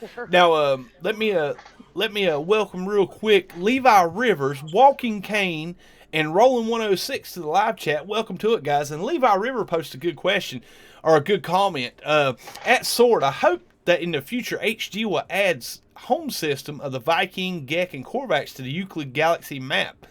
The system can't be renamed or claimed, but you can visit it if you travel. That would be pretty cool. I would love to see Solus Prime or Korvax Prime. I can't remember what the Gek homeworld was. Korvax Prime was blown up, so. Well, I mean, even if you warp into the system and it's just a debris field, would still be cool as can be. I mean, technically, Korvax Prime was only blown up inside the simulation. Mm-hmm. Oh. Well, see, what I noticed with No Man's Sky in Atlas Rises, and then before, from the disc version to Atlas Rises to Next, then Beyond, is it seems that we move not only from different updates, but we move in time. Because if you guys that were playing the day one or the original release version, there wasn't no rusted corruption on the green crates. It seemed like in the ships, all the ship colors were brand new, had no scratches on them. Oh, it was nothing was weathered. Yeah, exactly. And as the game progressed with updates, you start seeing more weathered buildings. When Next dropped out, I believe was it in Atlas Rises, the abandoned buildings. The abandoned buildings, and you had your ships and your fighters were weathered. Mm-hmm. Increased the size a bit. Yeah. Yep. But like I said, man, they might be going somewhere with it, and then we might get an update that takes us back into the past.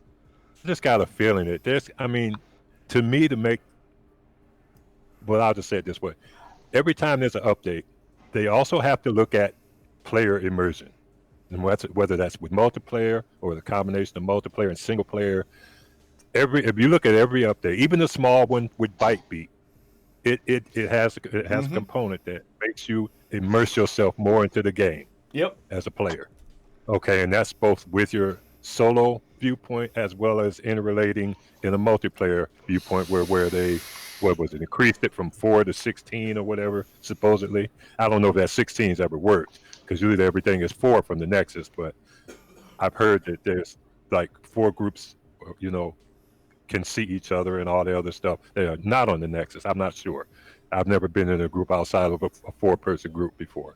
But I noticed since they decreased the size, the little diamond name thing that's over a person, if you're in multiplayer, I've only been able to see 4 at a time outside of the Nexus. But the immersion part of it, I think like when Beyond came out, everybody was concerned about how it was going to bother immersion. And we saw it did nothing but increase immersion. Like I know nothing about music with the Byte beatbox and all that, but I know when I go visit bases and have it, I sit there and just like find a little chair where I can sit down on and like a Smurf bass or somewhere and just sit there and jam, you know? So nice. Ballista the bass Cola, welcome builder, to it, buddy. Ballista Cola says, is that James Earl Jones? it's not Cola. It's just Esmeril. That's James Esmeril. I just bass builder. I mean, I'm not a glitch builder, but everybody that's seen my bases know I do very detailed work on my bases, and that's my immersion. You know, that's my immersion. You know, because you got bases that are you know for a show, and then we have bases that are you know for demand, like you know what we're doing with the Golden Mint system with the status devices. I do a lot of the you know, what I call supply and rest bases. You know, if you want to take a break from just collecting everything, or if you collect something and like KJ said the other day in her stream, oh, I need sack random. I'm gonna go raid Esmeralda's base. Yeah, fine. That's what we want to. That's what I do. I build those bases for that type of stuff that you might find you'll need for the Nexus missions or things like that. You know, and I like for instance when I go to ocean beaches. You know, MSG's base, Smurf's base. You know, I like watching what everybody else does and learn from it. And you know, like when I watch Kevin and I mean K-Dog and Action Pants Gaming's vids, you know, whether it's Big Papa and Fear the Reaper. I like watching all those, getting ideas from my bases, and I'm sure it's vice versa. You know, so I think my level of immersion is a little weird. I'm not going to say that, but KJ, I don't want to get smacked. I talk to the animals and the plants. There's some wow. like I have a broken impulse bean on my Perma 2020 base, and it's broken. It won't regrow, and it's probably because it's inside my base limit. I don't know why, but every time I walk past it, I'm like, "What's wrong with you? It's broken." But I never like get to a point where I feel like I'm like in that world as far as immersion goes. I'm always trying to accomplish something in 30 minutes. Yeah. 36 minutes of permadeath. 38. 38 minutes. That's right. That's right. This is when you do VR. Yeah. Every time I see Sword fly, like when he's entering a freighter after a battle or something like that, my very first thought every time is, oh my god, I couldn't do that in VR. Oh, I know. It's Pilot and Euclid. I got to show off every now and again to keep that title, man. I got too many people challenging. Oh, Mike Young with down with Quicksilver. I think that's a superseded Sword's kill count. Do what's that? Your kill count now. Yeah, man. I haven't been you know pushing that. I had you jumped in on it, and I think Lava Lamps jumped in on it, and I was like, well, you know, I'll skate back into the backstage a little bit and let them guys shine and then do the best Pilot and Euclid stuff. Because guys, I'm gonna tell you, doing that stuff live, it seems like I'm having fun. I'm not. The whole time I'm sitting there like, I've talked so much junk. If I black screen here, I'm never going to hear the end of it. I know how often KJ gives me a hard time for deleting stuff that I need 30 minutes later. You could. You know what Dark Lord was just saying about superseding Sword's kill count? If there is something that is not in a patch note, is never written down, and nobody knows about, Dark Lord knows about it. And I have never seen anyone else back into a space station to fight Sentinels. Back? the prettiest thing I know. I've ever seen. And it's Hey, you got to absolutely use some kind of tactics. it's absolutely brilliant. I was watching My that favorite video. one is- I was watching that video. I'm like, I'm started watching the first 5-6 minutes. I'm like, what is he doing? I'm still trying to figure out what the heck is he doing. But I'm starting waiting on because, to be fair, when Dark Lord puts a video up, it's usually mind blowing. You're just like, Yeah. holy crap! And I'm sitting here for like 5-6 minutes. I'm like, what the heck is he doing? Scratching my head like, okay. And I said, okay, let me get back to my game, whatever I'm doing, and I'll leave it going. And all of a sudden, I seen the pirates jump in, and like a million sentinels try to start killing him. Like, oh my god, how long did it take him to figure that out?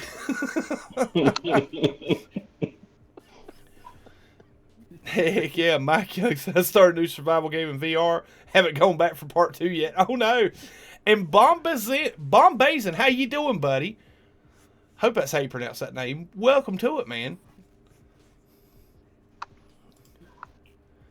Cool. Heck yeah. And guys, just a quick FYI, my Discord is like the Wild West when it comes to posting pictures. Y'all don't have to mark that stuff as spoiler. I tried to say something the other day. It's just not important. Oh dear, you got it. Right. To be fair, guys, y'all watch the channel long enough to know. My thing is, if you don't want spoilers, you ain't supposed to be looking on YouTube for it.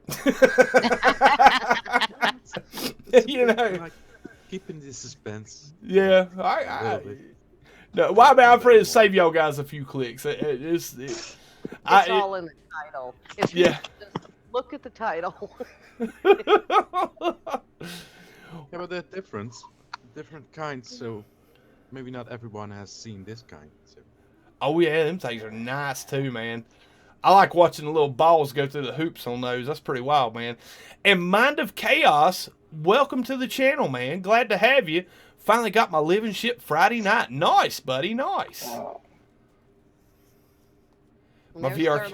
Dark Lord Zelric's channel in the chat there. You've got to check it out. If you have not seen these videos from Zelric, you have got to check them out.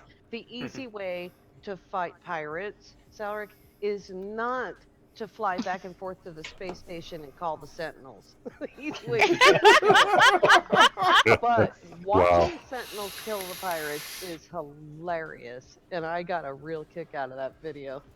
Yeah, it's not the easiest way, guys, but it's the most fun. It's the most fun. It's interesting to watch, but heck yeah, guys, heck yeah. Listen, you talk about me hunting, letting the Sentinels fight the Sentinels, but you haven't into the end part of the video. Oh man. Listen, guys, the Discord channel is open for any of you guys in the live chat that wants to come on the call tonight. I would love to hear your thoughts on the living ship update and any speculation that you may have for future updates or any ideas that you'd love to see Hello Games implement. Feel free to join the Discord. The link is in the description of the channel, or the description of the video, and just jump into the podcast waiting room. We'll pull you in. Yeah, don't be So shy. we we're got all what? space nerds. Living freighters next? Is that the next thing? I know, that would be awesome. Well, from what Somebody else did that. Xaine has Well, let's see how they pull that off. abandoned freighters. That's what he said because when the living ship update came out, when you looked in the in-game guide and looked at the catalogs at the end page of the base parts, there were freighter parts there that were blacked out. Mm-hmm. Like for every, and then the next patch came out, they disappeared. And I was asking Xaine about it, and he said when he looked at those, they said abandoned on those tech or the base parts. Yeah. Interesting. Well, I mean, to be fair, Either- they've been turrets in the game files since Yeah. Next, and we've not got. I mean, I think they put stuff in that they might introduce and just can't make it work and don't do it. You know. How long were portals a thing before they actually worked? Now, Portals was part of HG trolling us and jerking our chains a little bit. And they've been really... I love that they do that. I love the ARG information. I love how they like drop hints of what might be coming in Twitter and in the platforms and whatnot, or even in previous updates. But yeah, with the portal, that was awesome. I mean, all the people that put up content trying to figure out how to activate that portal and how, I mean, just look back and say, man, they were so far off. If the flag is flying this way, then the portal's that way. I don't think anyone could have guessed that it would have been Stargate related, but because of the DHD thing. Yep. But, back to the living freighters for just a second. Even if they put living freighters in, I'm keeping the Xaine. I'm not gonna lose either that or the Aracana. There's no way I'm gonna throw away, a first spawn S-class freighter for a living freighter, or my very first. Now here's the thought about this. Now, what if you couldn't get a living freighter? What about frigates? What about living frigates? I knew you was going to talk about frigates. Told you guys. I said it before I pulled him in. He's going to talk about frigates before it's over with. No, Dark Lord. No, seriously, guys. Dark Lord. He is probably has the most comprehensive knowledge of frigates of anybody outside of Hello Games. Definitely the authority. Oh yeah. I have learned so much from Dark Lord and Sword and KJ when it comes to frigates. And I tell other people that I watch stream that have been playing more consistently than I did there for a while. And one of them still didn't know, and I'm not going to name names, but one of them still didn't know that you could turn Morrow into sodium. And the thing with Marrow Bulb is that a lot of people that I knew played this game played it before Next, and before Next, Marrow Bulb did not turn into sodium. Sodium didn't exist, but I just started. I think it was Xaine's influence. I just started throwing random things into my refiners, and I saw that, and I was like, "Oh my God, nearest cave, game over. Everything's gonna be fine as soon as you can get into a cave." And now lately, I get into caves and they've got like 2 bulb plants. Come on, Sean. Yeah, I know. Man, let me welcome Action Pants Gaming to the live chat. What's up, buddy? And let's see. We got Kevin in. We got Levi Rivers. Already called out Levi Rivers. Cool. AGP. Yeah, that's right. And we got AGP, throw some parts in the podcast. Bliss the Cola says living multi-tools, guys. Living multi-tools. Oh, no. Please, no. Well, I mean, the alien stuff. Yeah, we'll see. Door, so I hashtag Mrs. Sword right there. Yeah, Mrs. Sword's here somewhere. Yeah. She ain't talking to me tonight. I don't know. Hope. What'd you do? Did you forget something? Nothing. Most of the time when I talk trash about her loud enough, she'll hear me. See? There she goes. I told you. It's not that big a house, guys. I can talk my normal voice and she can hear it. What you mad about? You could have loaded the dishwasher, lazy bones. Forgot something. What? Let's Trouble now. That's silence. That was Trouble in paradise. I could have loaded the dishwasher. Hang on a second, guys. Oh, you muted.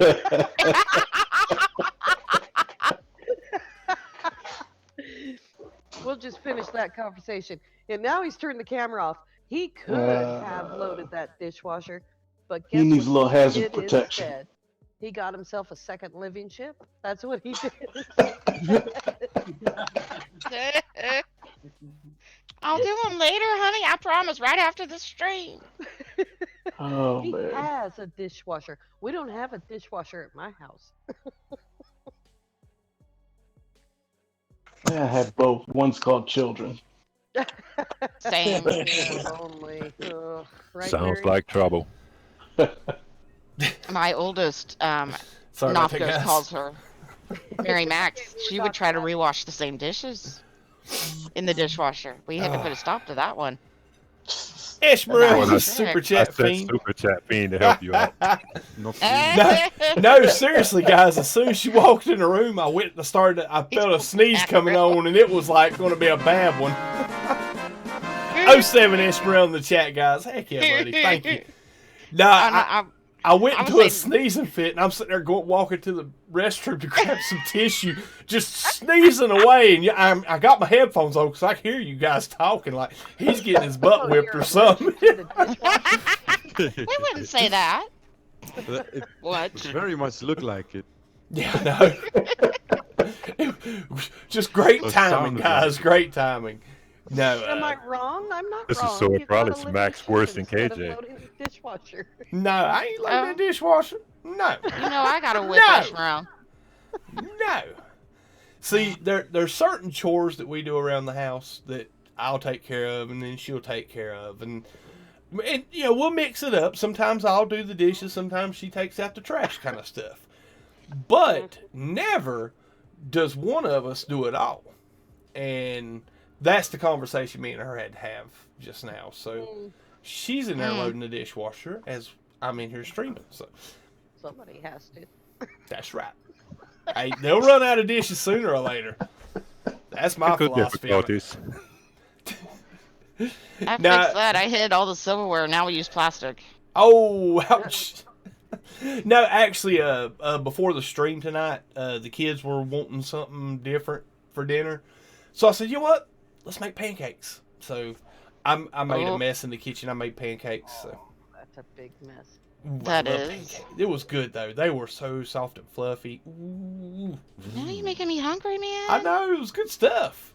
It's You like, gotta stop that. basically, I found out from one of her, the cooks at the restaurant, that if you take the pancake mix and mix it up earlier in the day and put it in the refrigerator and let it set covered, it'll help make the pancakes fluffier when you put them on the hot plate. And it really sticks to the dish after that. Mm-hmm. They really do. Now I was nice. I did the bowl. I mixed it all in. I did put some little bit of water in it and some soap so that, you know, easier to clean out. But that's her job, not mine. Not mine. Not mine today. How about that? Not mine today. So we made a mess. Heck yeah. Still got a room in the live chat. Yeah, man. Come on in. Oh, .com. Dude, awesome. Guys, we got .com in the waiting room. Let's pull him in. .com, how you doing, buddy? I'm doing pretty good. Can y'all hear me? I can hear you loud and clear, buddy. Loudandclear.com. Right on. Man, yeah, we got some AminoHubOG.com here. What's up, buddy? Well, I'm doing very well, actually. Thanks for asking. Wanted to just kind of check in with everybody and say hello. Awesome sauce, man. How you liking the Living Ship update? I'm really enjoying it, to be honest with you. I actually do like the grind. I've got it on 2 of my saves. Well, actually, I've got it on all 3 of my saves going right now, but I'm holding off on my PD save because I'm bringing it into Galaxy 10 for the Moore's Ultima, and I don't want to trigger it in the wrong galaxy. I'm trying to wait, and I'm swapping out my black hole ship once I get to Eisentam. Awesome sauce. Heck yeah, man. Now, let me ask you, I've been asking everybody all night, what would you like to see Hello Games do in future updates with No Man's Sky? You know, I believe it was Esmeralda earlier that commented on, and I could be wrong on exactly who it was, but someone commented on doing something with the abandoned stations. And I have to agree, I was expecting that might be something we would have saw with Synthesis. Yeah. I just think it would be a fantastic thing. Okay, well, I know someone brought it up, but I think it would be a fantastic addition for hubs and civs. Oh my goodness. Yeah, I mean, honestly, guys, when we started getting multiplayer and we got the abandoned space stations, I thought, you know, that will be an awesome project for like a community or just a group of friends that play multiplayer a lot, because I know, .com, he's over at the FDI. I mean, there's a lot of there's some groups of guys that get together, and that's pretty much when they play multiplayer groups. And there's been a lot of cool multiplayer builds and civilization stuffs, like the arenas, the races and stuff. I mean, that people were doing, and man, repairing and claiming and repairing an abandoned space station has been one of my wants and speculations for a long time. Yeah, and that's why I was thinking from a Civ standpoint or a hub standpoint, make it be so costly that it would take 5, 8, 10 people, however many people, to pony up 3 billion each or whatever, and then have it be some form of income that gets split amongst the people that contribute to it or whatever. I don't know. I just think it would be a fantastic addition that would even help draw people more into the community and make things more glue into it, I guess. I agree. And I'm one of those people in Atlas Rises that longed to see multiplayer, because back then me and Simtex was dual streaming together, and we were the little orbs, and it was I thought one of the biggest kicks I ever had in game was having 8 orbs walking around. That was a cool thing. I mean, Cobra done a stream one day where he was going visiting farms, and he's trying to, basically it was right before Next dropped. He was trying to build his account up and get a bunch of units and start doing some farming, because to be fair, the majority of us content creators thought units was going to be the capital or the currency of the realm going into Next. Little did we know that Hello Games was going to flip the script and say nanites was going to be the currency of the realm. And guys like me that walked into Next with 2,000 nanites saved up was like scrambling trying to get everything bought. But, we were on that planet, and he was visiting one of my farms, guys, and there was like, 7 or 8 of us, little orbs floating around out there, watching him, watching this little orb harvest my farm, That was the coolest thing, and we longed for multiplayer so badly, and then you got guys like me that after Next is like, okay, I've done that, I'm back to single player again.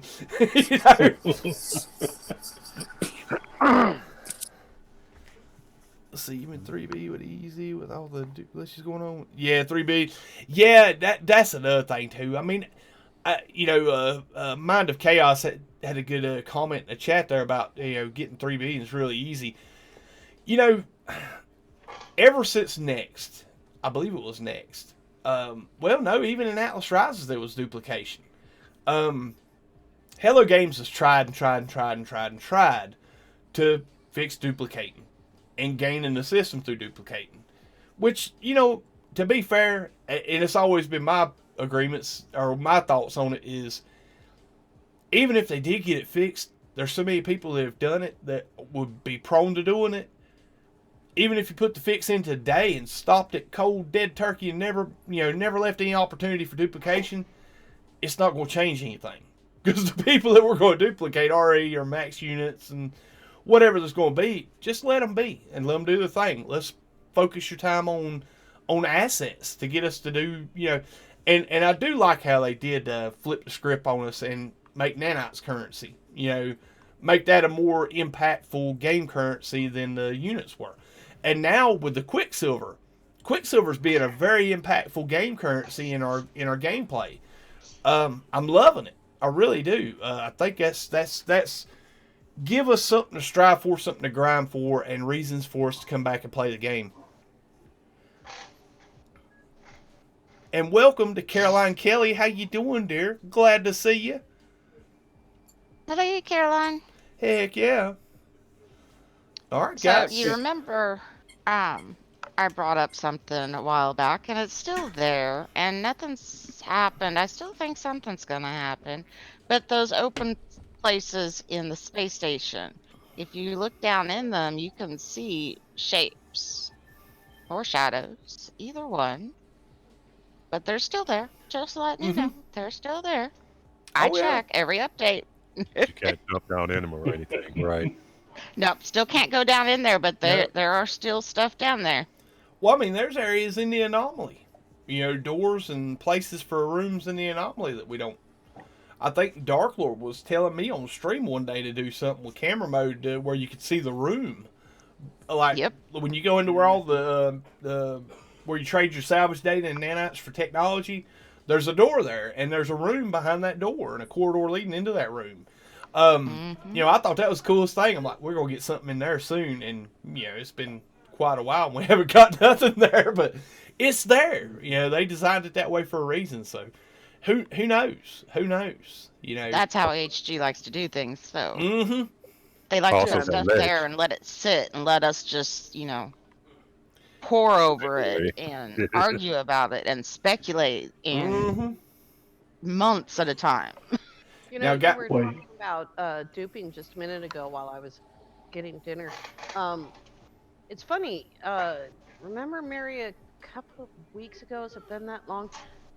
If you got a duped egg, it would bork your game. Yes. And I I deleted wondered anytime somebody gave me one, I deleted it. Yeah. That's what I was going to tell you guys. Wasn't HG had put that code into the egg intentionally?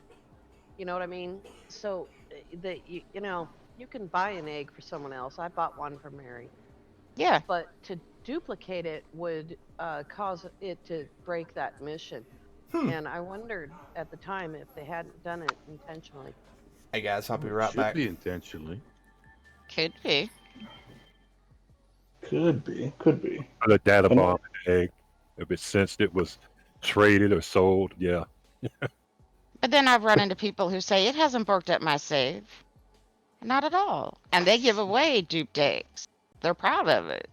Remember, Well, the ones that dupe egg, they duplicate an egg that started the mission. If it's just a plain Jane, they got it. They can't duplicate it. But if they start any part of that mission and duplicate it, it was destroying those people's saves. Oh. Mm. Oh, you like duping an activated Yep. void egg? Oh. with duping, if you think about it, the personal refiner, the large refiners, anything that you can use machinery-wise that you dupe has always been an issue when it comes to duping, and also been an issue with causing bugs. And disappearing stuff. Like the recent one where your personal refiner in your backpack kept spinning and smoking even though you had finished doing whatever you had put in it. I lose everything in same my thing. backpack refiner if I go teleport, warp, or I crash. Save. Yeah, I did mine saving sometimes, lose. Yep. Call myself cheating by putting something in there for storage purposes and look around for it, and then I look in there and it's gone. Yeah. And then they had the dupe for the nanites too for a while. If you put something in there and left it in there, and then when you reloaded your save or something like that, there was extra nanites in there. Or, yeah, it was kind of messed up. Salvage data.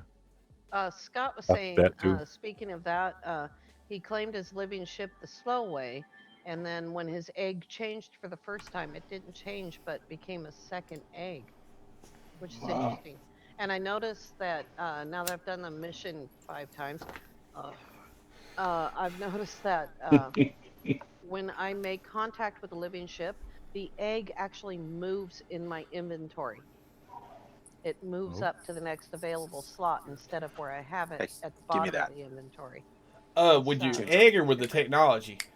The egg itself moves in my inventory. No. That's weird. I actually figured out. How they work those missions. It actually, the way the Starburst mission works is based on what I'm trying not to spoil anything. It's like the item that you made, and once it's fully grown, it puts that fully grown thing puts to activate the next part of the mission, or actually the new part of the mission. Because when Funny Imps, when I went to back at my save, I gave Funny Imps a void egg and all 3 of the matured items that I had at progress before they got stuck.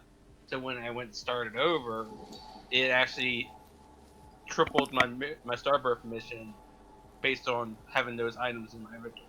Hmm. Yeah. Interesting. Cool. Yeah. Awesome sauce. We got at Dano in the chat. What's up, buddy? HG takes our theories and just expands on them.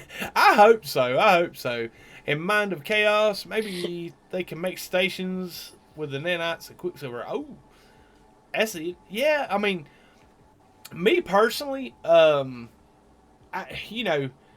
love the direction that the game is going. I really do. I think with these new, even with the cosmetics, I think they're adding stuff for us to grind for and reasons for us to play the game. .com, if you could, man, Yeah. I'm picking up your monitor in the background. If you want to mute out until you're ready to talk or something, I think you're loading up a save or warping.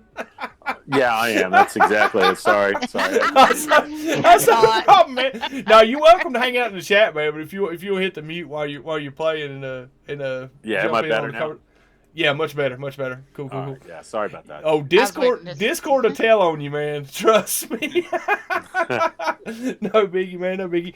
Let's see. What Mick for great show. Need to sleep now. 2 a.m. And you. Oh, brutal. What? Brutal, man. Hey, listen. Thank you for coming and hanging out, man.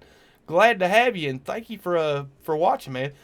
Now, listen, guys. The Discord is still open. If any of you guys in the live chat want to jump in and join the conversation, the Discord link is in the description of the video. Feel free to join and jump into the podcast waiting room. We'll bring you right on in. Now, Ashmal, you were talking about how many people the white diamonds you could see at a time.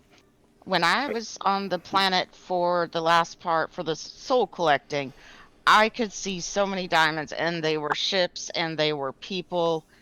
But I also noticed that there were some glitches. People would be getting up to the first 2 souls, and then when they got the third one, it would set them all the way back to the first one. Oh, no. No, I was noticing that too. And then also, one thing I didn't take into consideration is that when they added some of the things in the main menu that you can change as far as your settings, where you can show your ship and you can also show your person in the multiplayer. Some people might have that switched on or off as well, or either set to just grouping friends or just friends or whatever. And I didn't take that into consideration either. But I came across that too because somebody was like, "Well, I want to fly to your marker, but I can't see you." And dude's like, "I don't know why you can't see me." And we're all like, "Check your markers." I don't think that the living ship was intended to be done in multiplayer, and multiplayer is not a good place to be trying to look for land cords. Oh. And they sent us all to the same planet. Yeah, and you go to the same place, but I don't think you should be there together. Is that why they wiped out the comms? I think I don't know if they wiped out the comm balls. I think that there's something going on with the comm balls, because there's been an occasion where I could see all the bases in comm balls, and the next time I couldn't, and the next time I could, and they just flashing in and out like they're not stable. Well, to be fair, HG back in the day when the community events first came out and they sent you to community planets, they disabled base computers to where you couldn't drop comm balls or base computers into community planets.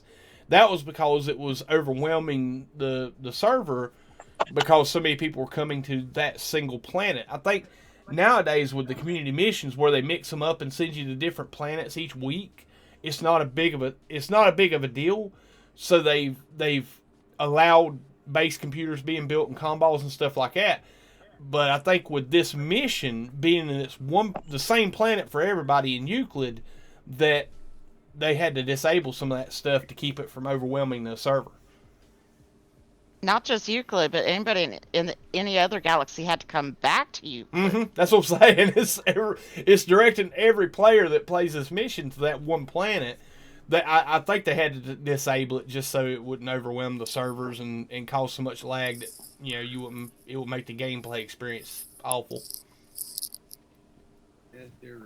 do we need to discuss again the comm balls and all the base building around the community event sites? Do you know how many times on stream I cleaned up terrain manipulation, both deletion and addition, and how a couple weeks ago my survival save died repeatedly because I got stuck in the portal due to terrain deletion and fell through. I saw that. You got caught in a portal coming back after having given the stuff to the plaque, and I came back through the portal and I was stuck in the portal and couldn't get out. Oh my! Yeah, I was stuck in I lost the quest. where the thing spins. I was like, I tried everything. I tried calling my ship close to it. I tried calling a exocraft. Couldn't get out. Had to restart. Yep, I hadn't finished the mission yet, so. I noticed that only happened on the 2 times I've done the weekend event, and there was somebody that had their base computer that was too close to that portal that you come out of. Yep. Mm-hmm. Mine was deletion, and there was like 6 ships right around the portal. Just right in it. I'm gonna go ahead and thank P.E. Cromer. I hope the devs listen in sometimes to shows like this because you guys come up with some good ideas that make the game a little better. Heck yeah, man. I honestly, I'm a firm believer that HG follows YouTube channels. I really am.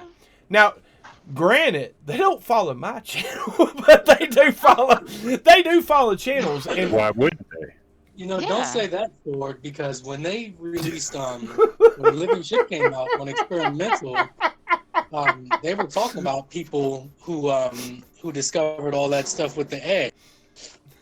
And I think they were directly talking about a lot of the streams that were out. So, being a businessman, I like watch a lot of TV ads that are my competition. So, Sword, there's no way in heck I would not believe that Sean doesn't listen to you and some of the other streamers. Oh my God, I'm sorry. That's just fact. If he listens to me, this is the first thing on his mind. Oh my God, he's coming this year. Crap. I'm not going to be there now. Guys, if y'all had your hopes up that Sean was going to be in Guilford this year, just the fact that I'm coming, he's probably done. He just canceled that, guys. We're not going. No, Ford might have Sean-proofed himself by doing 5-hour streams of reloading on Trade Post. Yeah. Now, I got a really good kick out of it. Xaine put out a video right as the Living Ship came out, when they added carbon planters back to the bases and whatnot, and he said, "Yeah, they might be watching my." And he made a little comments like, "Yeah, I think they're watching my channel because I was talking about carbon planters," and I was scratching my head. And I talked to him about this off stream, got a good, just a little jab to the ribs on it, little picking around with him. But we was off stream talking, and I said, "Yeah, I was going to comment on your video that." You came to my stream that Sunday and put carbon planters into my base, and they added carbon planters back. You might be watching my stream. But yeah, honestly, if they don't watch the content being put out, if they're not involved in the community, like the Reddit conversations, the Twitch or the Twitter conversations, and all the content creators, they're crazy. I think I do believe they watch content. They probably don't.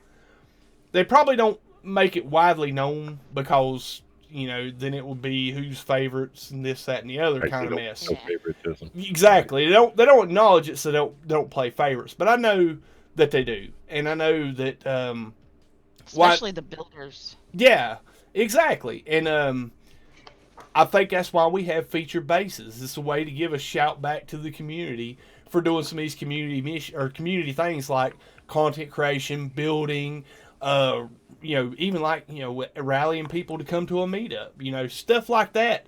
They do to cater and to enhance the gameplay, and keep an ear towards what the community's wanting and wants to see. We got VR with Beyond, guys. How many? And I'm gonna tell you, I can't even count. And I don't remember how many people thought that we were getting VR with Next, with the Wear ARG. Because people were getting crazy with it, guys.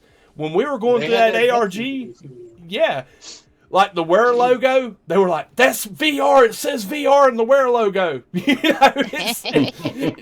really, really thought it was going to be VR and Next, and And it might have been something they intended just couldn't get worked out until Beyond. But that's what I'm saying. I think so many people speculated so heavily that it was going to be VR that they was like, holy cow, they really, really want VR. Let's start working on that for the next update, you know? Well, they got to watch the builders because after Beyond dropped, that whole hologram fiasco, and they came back with a patch and kind of lightened it up a bit so it was easier to tell where you were actually placing things. Well, and then they got triangles. And that could have been by Xaines tickets, because to be fair, guys, if I see something that can be improved in the game or something that is really hindering my experience or my immersion, I'll fill out a Xaines ticket. And like I said, guys, seriously, look, I'm going to get right up here in the camera, guys.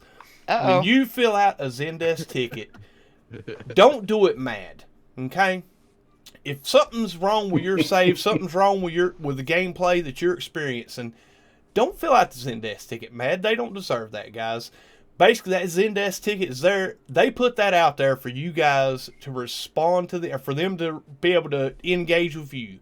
If something you could see that needs to be improved or made better, or is causing you problems with your save or your gameplay, fill out that Xaines ticket. Give them detail. Let them know what's going on. If you can make a copy of your save and send it to them, do that as well.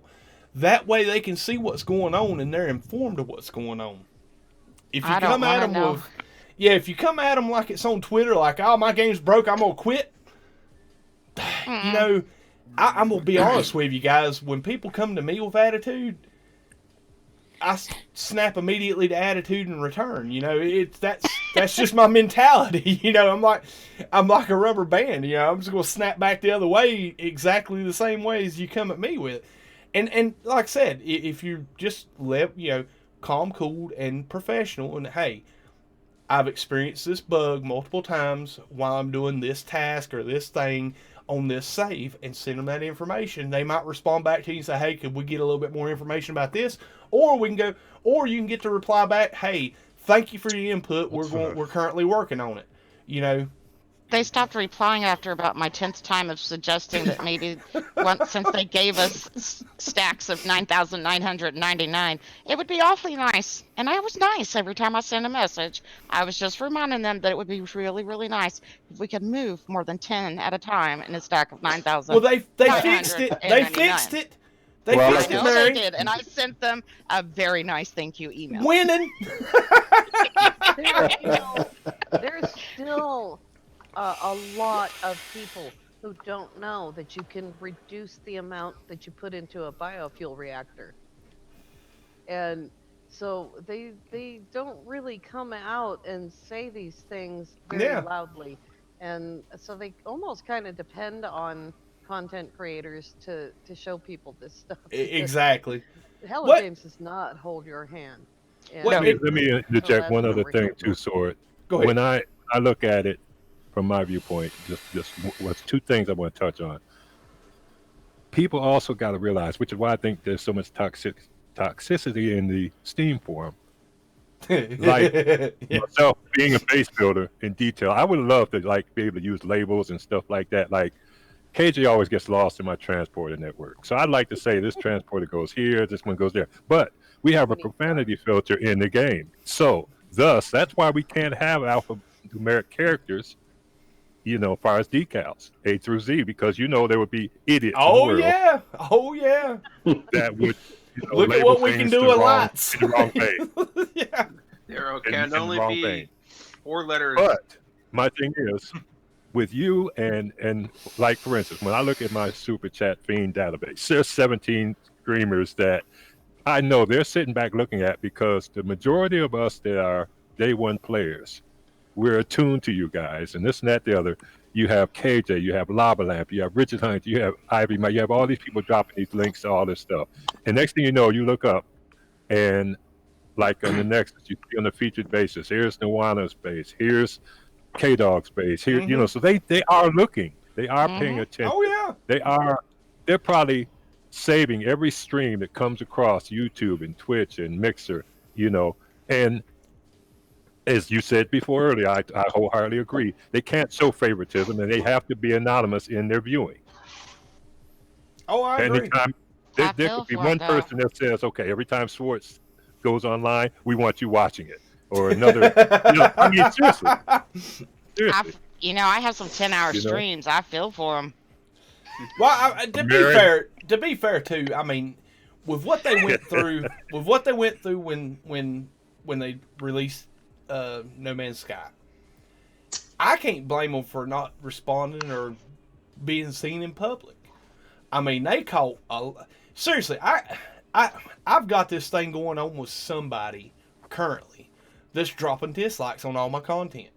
Don't know who it is or what they're mad about. Really don't. They just And doing people who post to your Discord, apparently. it. I mean, it doesn't bother me. It doesn't ruin my day to see that. It more, but the thing about it is that's been on the back of my mind for a couple weeks. Like, I'm trying to figure out what happened or what's going on, and that's just a itty minuscule molecule of a drop in a bucket compared to what HG got when they dropped No Man's Sky. I don't blame them for being cryptic. I don't blame them for not coming out and just being all out there in the public and being in the public view no more than they are. They do an awesome job, and they decided when they released the game that we're not going to give you excuses, we're not going to make promises, and we're not going to charge for DLC. We're just going to fix the doggone game, and we're going to do it by our actions and not by our words. And they've done that with every update. It's been a consistent growth and enrichment of the game ever since I jumped aboard and started playing it in Atlas Rises. I don't think there's anyone here, Sword, that could disagree with what you just said. I may have a little bit of a different take on it because as an Xbox player, I didn't even come in until next. So I never got to experience firsthand what y'all are talking about with the problems, other than what I read and saw on other YouTube channels that are game reviewers or whatever. I don't think anybody here would disagree with you in supporting the way that they've acted and behaved. Oh, man, yeah. I mean, to be fair, I mean, I deal with customer service in my job, my professional life. I've learned a long, long time ago that my customers don't want to hear excuses. They want to see action. They respond better to action than they do excuses or BS or hype. And you know the difference between an excuse and a reason? An excuse has a solution. Yeah. Yeah. Well, I mean, it's just like, they want to see results. We, as gamers in our community, want to see a game, if something's broke, get fixed. There's a process to it. Fill out the Xaines tickets. Send them in. Say, hey, this is what's going on with my save. Because the more information they got and the more that people get involved in helping fix the game, the quicker it gets done. Also, they do it. They don't just, it's not 6 months from now when they fix something broken. They fix it. They hot patch. I mean, I don't think I've ever seen a game come out with hot fixes as much as they did in Next. Because they completely changed the tables in Next. It was a whole... To be fair, we got a new game. From Atlas Rises to Next, we got a new game. Everything changed. I don't think there was very many assets in the game that remained the same. And when that happened, they worked really, really hard to fix it. So, hats off to HG for the work they do, guys. I'm telling you, it's amazing work they do.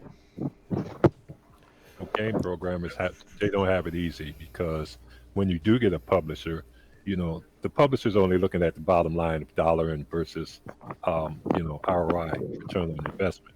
Whereas the coders and the game developers are coming up with ideas and everything and know they have a winner, but they don't have the opportunity to get paid first.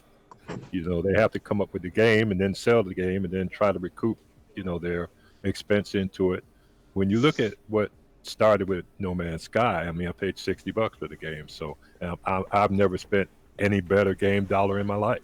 Yeah, in my opinion. And then I look at other things that I was into, like Mass Effect. Oh my God, when Mass Effect Andromeda and all that came out, they caught all that heat and toxicity, and you know what? They said the heck with y'all and quit. Just the heck with it. See ya. See, They didn't even half the flack that Sean and them did for this game. You know, but look at what they've done. You know, they got what's that last award they won for comeback comeback of the year or something like that. Century. You know, so yeah.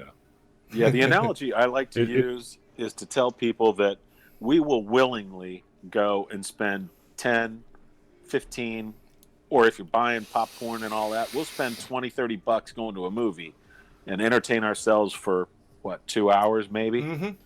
You spend 3 times that on a game that I alone have put 1,500 hours in.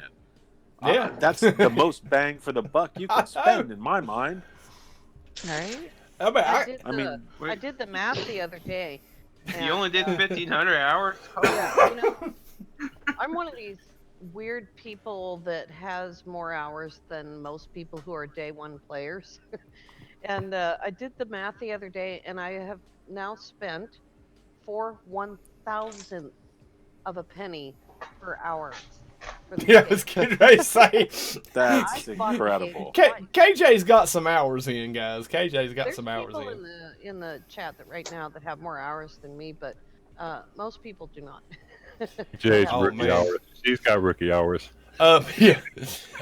Sci-Fi Game Cat Henry asked, so how do you send a PS4 save to Zendesk? What you'd have to do is copy your save onto a USB thumb drive, and then plug that in your computer and put it in with the.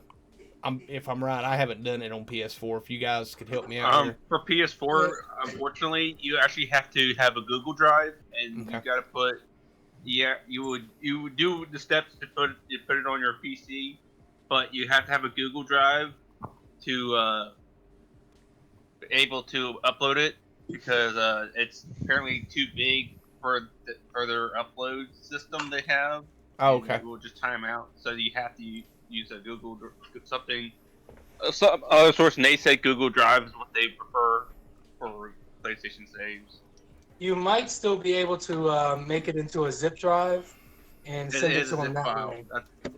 That's still that's how it is. It's apparently too big. And I don't even know if we can do it on Xbox. That's the only platform I play. Yeah, because I remember we were talking about that before, DK, and no, still, as far as I know, there's no way to do it from Xbox, unfortunately.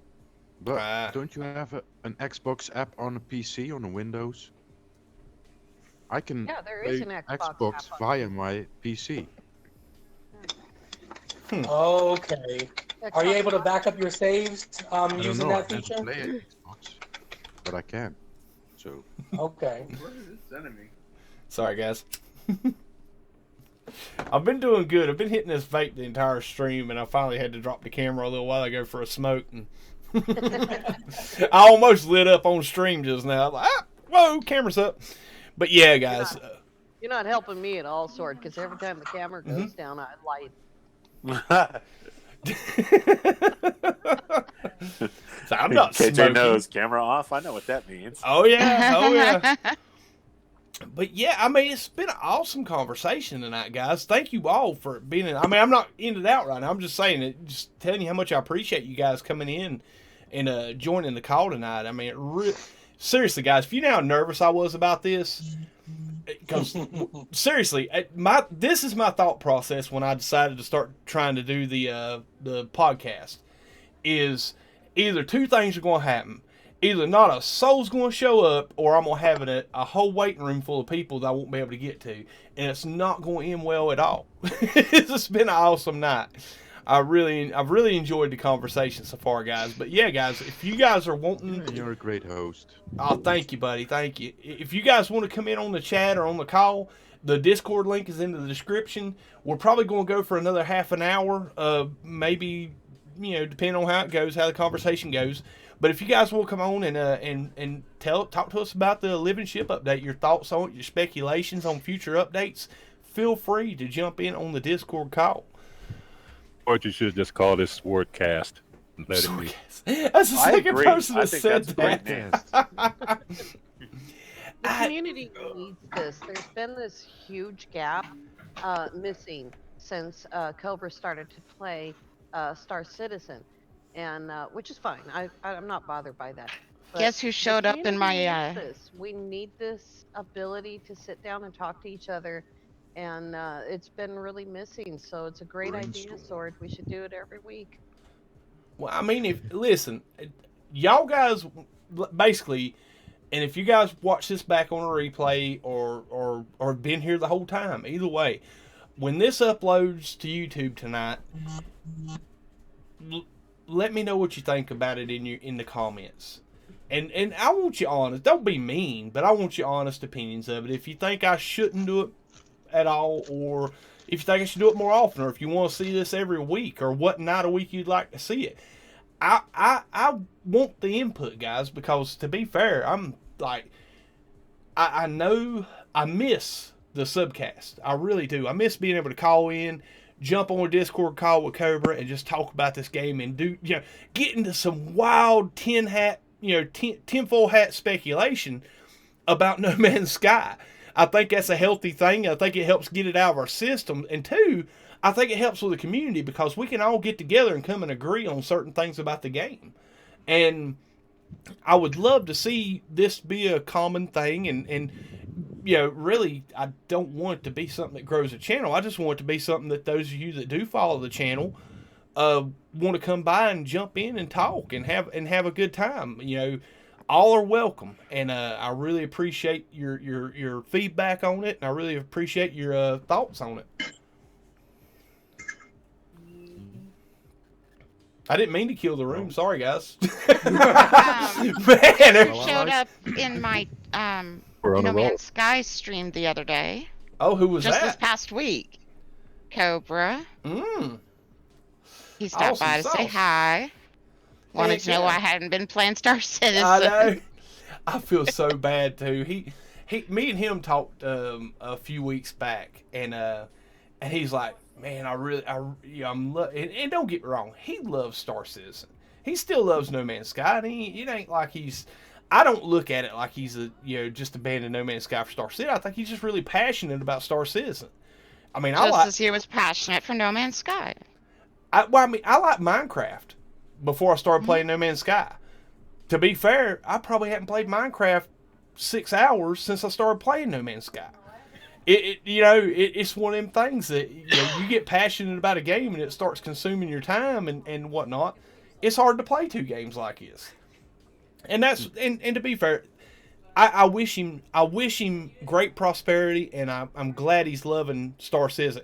But he asked me if I can play it some, and just do some off stream and hang out and do some stuff in Star Citizen. So I went ahead and downloaded it and got it on the PC. Guys, I'm gonna tell you, I'm not good at Star Citizen. I really am not. Hell, if I can do it, Sword, you can do it. But I mean, don't get me wrong, it's a beautiful game. It really is. But on the same note, the weekend I downloaded Star Citizen, that Tuesday we got Living Ships. So yeah. I was like, sorry, Star Citizen, you got to go back to the back burner again. I'm back in No Man's Sky, hitting it hard. Yeah.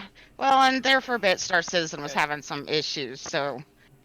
Remember, Sword, you haven't touched Elite Dangerous. You got Yeah. that same thing. Yeah. I'm going to tell you a little story about Elite Dangerous, guys. Oh. Basically, me and my youngest son played Minecraft on the PS3. And I never kept up with the consoles. I never kept up with gaming for quite a long time. I think there was about 2 or 3 years in my life that I played mobile games. Played stuff that was on my phone that I could just, come in and do a little bit here, a little bit there while I was on a smoke break or something at work. But never was into the console games. Well, me and the wife talked, said, what are we going to do for my youngest son for when school lets out, because we live in a neighborhood where he don't have a lot of kids his age to play with, so he's a homebody, and he's like me, he just don't really go do a whole lot outside of the house, and we decided, what, let's go buy a trampoline. I'm like, okay, that's a good idea. I said, but I'd rather just go ahead and get him a console. She's like, no, that way you can get outside and do some exercise stuff like that. I said, okay. We got the trampoline, And the week we put it up was over 95 to 100 degrees the entire week. So it was so hot you couldn't get out there and get on it. So the following week, I said, you know what, I'm just going to go to GameStop. I went to GameStop and bought a PS3.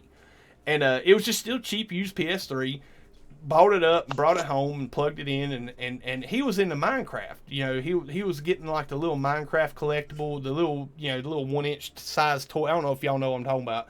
Just the little collectible toys that you could buy with mine. I mean, it was ungodly priced, but he was collecting those. So I said, well, he's into Minecraft. So I bought him Minecraft. And me and him started playing Minecraft on PS3 together. And once we got through that and we played I got him a Wii, we played some Zelda. Well, I thought, you know what, let me go ahead and get him a PS4. You know, the PS4 had been out for about a year or so. They come down in price, plus you get a used one on the cheap. I said, okay, let's go ahead and snatch up a PS4. So I bought the PS4 and got him Minecraft for it. And we played it and done a lot of stuff together. And I said, I'm going to go look for him some games, and I'm going to look for me some games one day.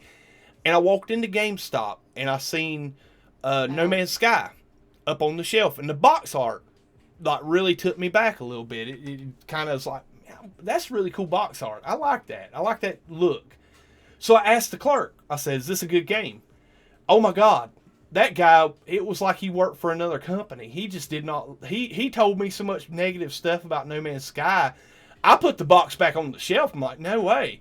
You know, this guy's the guy's trying to sell games here is telling me not to buy this game. I'm just going to take his advice and not buy the game.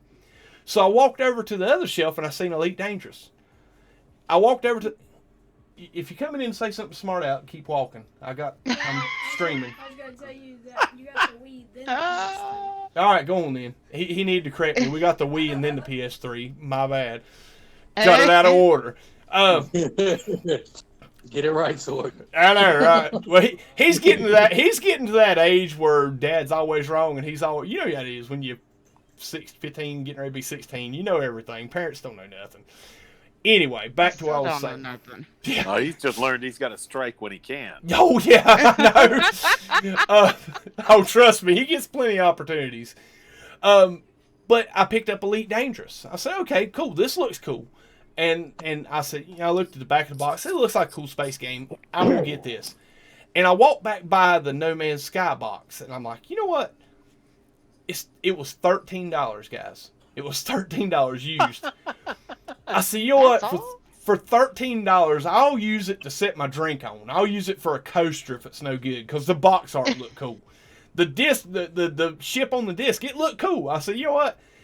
If worst case scenario, if it doesn't pan out, I'll do one of them little I know y'all see them, little polyurethane molds where you drop something in it and it's clear, and you can see what's inside of it. I said I'll do that and make a cup holder for it or something because it looked cool and I like sci-fi stuff. So I picked it up and bought it. I put it in before Elite Dangerous, and I'm gonna tell you it was almost a year. 6 months to a year before Elite Dangerous ever got opened and put in my PlayStation. And that was because Simtech said, hey, let's try Elite Dangerous. That lasted like 45 minutes, and No Man's Sky went back in my PlayStation. And you guys that's been along with the stream, y'all know, I got my PS4, and then everybody else got their PS4s. No Man's Sky never came out of that PS4. I mean, it's still, I bought the Pro, and the Pro's got the new version of the new copy of No Man's Sky in it. I've actually got 2 disc versions and 2 Steam versions of No Man's Sky. It's just I just had never it was one of them things that it looked good and it's a good game. It's a beautiful game. I hear great things about it. I just don't have time to play it. I'll be one thing that I've done since I had No Man's Sky is like you, it hasn't come out of my PlayStation. That's actually motivated me to buy more digital games so I don't have to get up and change the disc out. Mm-hmm. I mean, check it out, guys. I mean, that's what I seen up on the shelf. I'm like, that's beautiful. I like that art style. You know? I don't even know if I can let me turn my PlayStation on and eject my disc, and I'll show you what I was talking about with a disc. I mean, check it out, guys. I mean, tell me, if that's not intriguing enough to compel you to, if you're into sci-fi, if that doesn't say, man, that might be a cool game, you know. Put that back in there, and now I'm going to shut the PlayStation down after I just I get off wish stream. if I could turn back time, I would not play the MMO that I was involved in for a year and spent $3,000 on. Oh my! Same. Ooh. Oh my! Same. Ouch! This game is it for me forever. It's a big goof. And yeah, well, MMOs are expensive, and play to win is expensive. And I had a job then, so don't feel too bad for me. But yeah, I mean, if I had played this game since Atlas Rises, which is when I started to play the MMO, I would be so much better off in life. I mean, it's such an enriching game. And I think that's why I get upset when people spend their time trashing the game, because you can spend your time playing a different game. You know? Oh, I agree. That MMO I played, I walked away from it in tears more nights than I can tell you. It took me 8 months to get on top of the game. And I mean, I was on top of the game worldwide. It was great. It was a great feeling for a little while. But for a little while, this game never lets me down. I get angry occasionally, at other people. Yeah. But the game itself does not let me down. This game is beautiful, and it's huge, and it's just amazing. Oh yeah. That, speaking of other games, guys, that's another one that's been on the shelf for a while that I haven't broke out to try yet. About Horizon Zero Dawn. I bought that because that's a good one. I bought Horizon Zero Dawn because John Hall said it was such a beautiful game. Yeah, I played it. I played it for like an hour, not on stream, just played it, and I really like it. I think honestly, guys, that may be something that I start doing coming up. If real life slows down a little bit and my time at work and stuff going on at the house slows down a little bit, I'm gonna start trying to do some second channel gameplay playthroughs like that. And that's something. This is one of the first ones that's gonna happen. Here's another one. If it wasn't for the copyright claims, I would have finished playing through on it. But yeah, I mean, there's beautiful games out there. But at the end of the day, No Man's Sky is what draws me back each and every time. And I've never had any other game ever that has pulled me back in time and time and time and time again. Yeah, No Man's Sky is a relaxing game. Very much so. When you think of the sci-fi games over the course of history, I don't know how long everybody's been playing different type of sci-fi games, but when you look at the whole situation, it's like I always wanted to play a game where I'm in a spaceship and I can land on a planet and chase monsters, and this is that game. Yep. I mean, No Man's Sky is that game. And then to top it off, you put in a community like we got too, that there's no such thing as a stupid question. If you got, the need to ask for help on something, either technical because the game crashed or something to help in game. And oh my God, like what Xaine does and others that dig down into the game and really make technical manuals and all this other stuff that goes with it. Oh yeah. I mean, you can't beat that. You can't beat that. And like KJ says, he spent, unfortunately, $3,000 for this and that, the other. When I looked at stuff like the MMOs, like, Star Trek Online and Eve and all that stuff, yeah, it's easy to do that, but you don't get anywhere near the satisfaction as you do with No Man's Sky. Oh yeah. You can beat anything in No Man's Sky. Yeah. What? I mean, it's just An explorer, a raider, a and you can pirate. play the game how you want. Because, like, for instance, I hate playing a pirate. But boy, when that salvage frigate model came out and I found out that they were traders, sorry guys, but you gotta die. heck out of me. I'd be trying to play it low at night and not wake nobody up, and then all of a sudden that big loud bang when they fly into the system used to always upset me. So I got a way to pay them back for that. I'd go and scan them, and I'd see that salvage frigate model, and then also the ones that just say cargo pods that's got nanites in them. And then all of a sudden, for 5-10 minutes, I'm a pirate. Then I'd run to the space station. So, yeah. I wasn't too fussed about the salvage frigate data or salvage freighter data until the matter beam come out. And I'm like, Exactly. okay, somebody's got to die. I need that matter beam. Too useful for me not to kill some NPCs. So basically on and I've done it in Londinium a couple times. I don't know why I'm still allowed to warp into that system, guys, because I never knew you could have a negative relationship with the Korvax until the frigate the freighter modules come out. It actually goes red, and you have to gain reputation with them for a while before it turns white again and start climbing back up the ladder. So what I found out, and I think it was Xaine that I found out through. If you already have like the highest rating that you can have with a race, it takes quite a while. You have to beat up quite a few freighters to start losing reputation. Oh, so nice. Oh yeah, and depending on how the spawn drop is, you can go from being maxed out with the Korvax to being disinvited from their systems. I think like with the Gek, I was like highly exalted Lord of the Universe or something like that. I grew up probably honorary first spawn. I took about 25 freighters and before I even dropped one dot on the list, It's a pirate like that, so please, okay. Okay, sword. I think it was darklorder.com once. Oh, that reminds me. Bradish was wondering who all was in chat. Sorry. Oh, what's going on, Bradish? I was waiting for an opening.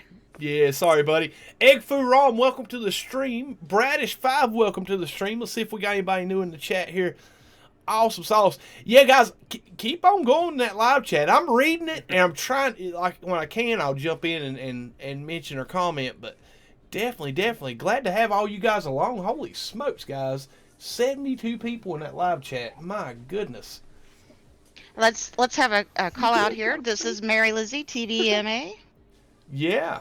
I'll tell you what, if I can get some mods, if you can grab a link for Mary Lizzie's channel and drop it in the chat. Mary Lizzie, Dark Lord Zelric, Funny Imps. I think .com's got a channel. .com, you got your... Will you drop a link in the self-promotion and that way? Yeah, I've got a channel, but it's really only got like one vid on it. It's mostly just so that I can. Come on, that wasn't the question. if you will, drop a link to your channel in the self-promotion in the Discord, so some mods can snatch it up. And I'll try to figure out how to do that.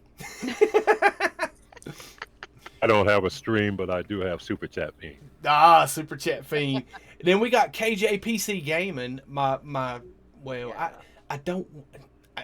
make her blush, guys. She is an awesome lady. I'm gonna tell you what, guys. If you are not subscribed to KJPC Gaming, she's probably one of the few content creators I would say if you're on the fence about subscribing to me or to KJ, I think you'd be better off subscribing to KJ. She's an awesome lady and does great content. If you're not subscribed to her, you're missing out. Go get it done now. And she somehow convinced me that if I made it to 500 subscribers, I would play permadeath with her. I can't wait to see that.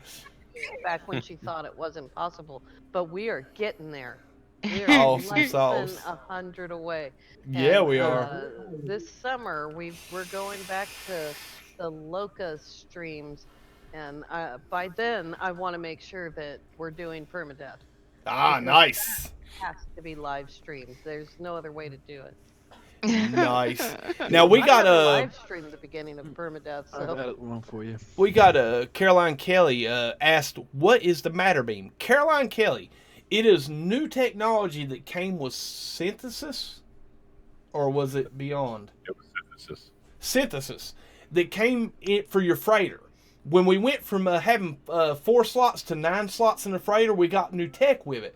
You access it in your freighter bridge. It takes salvage freighter modules to purchase them. I think it takes. I think it was 9 to get to it. I think it was 4 and 5. You had to buy the one in front of it, and the one, and it was 5. So I think it's 8 or 9 salvage frigate or freighter modules you got to have. But what Matterbeam does is if you have that installed and your freighter is in the system, you can access the inventory in your freighter from a planet. It is awesome stuff. Great for base build, especially farm building. You keep a lot of resources in your freighter. Just go into your menu and access it and transfer it from your freighter to your inventory. Great stuff. All right, I posted that link.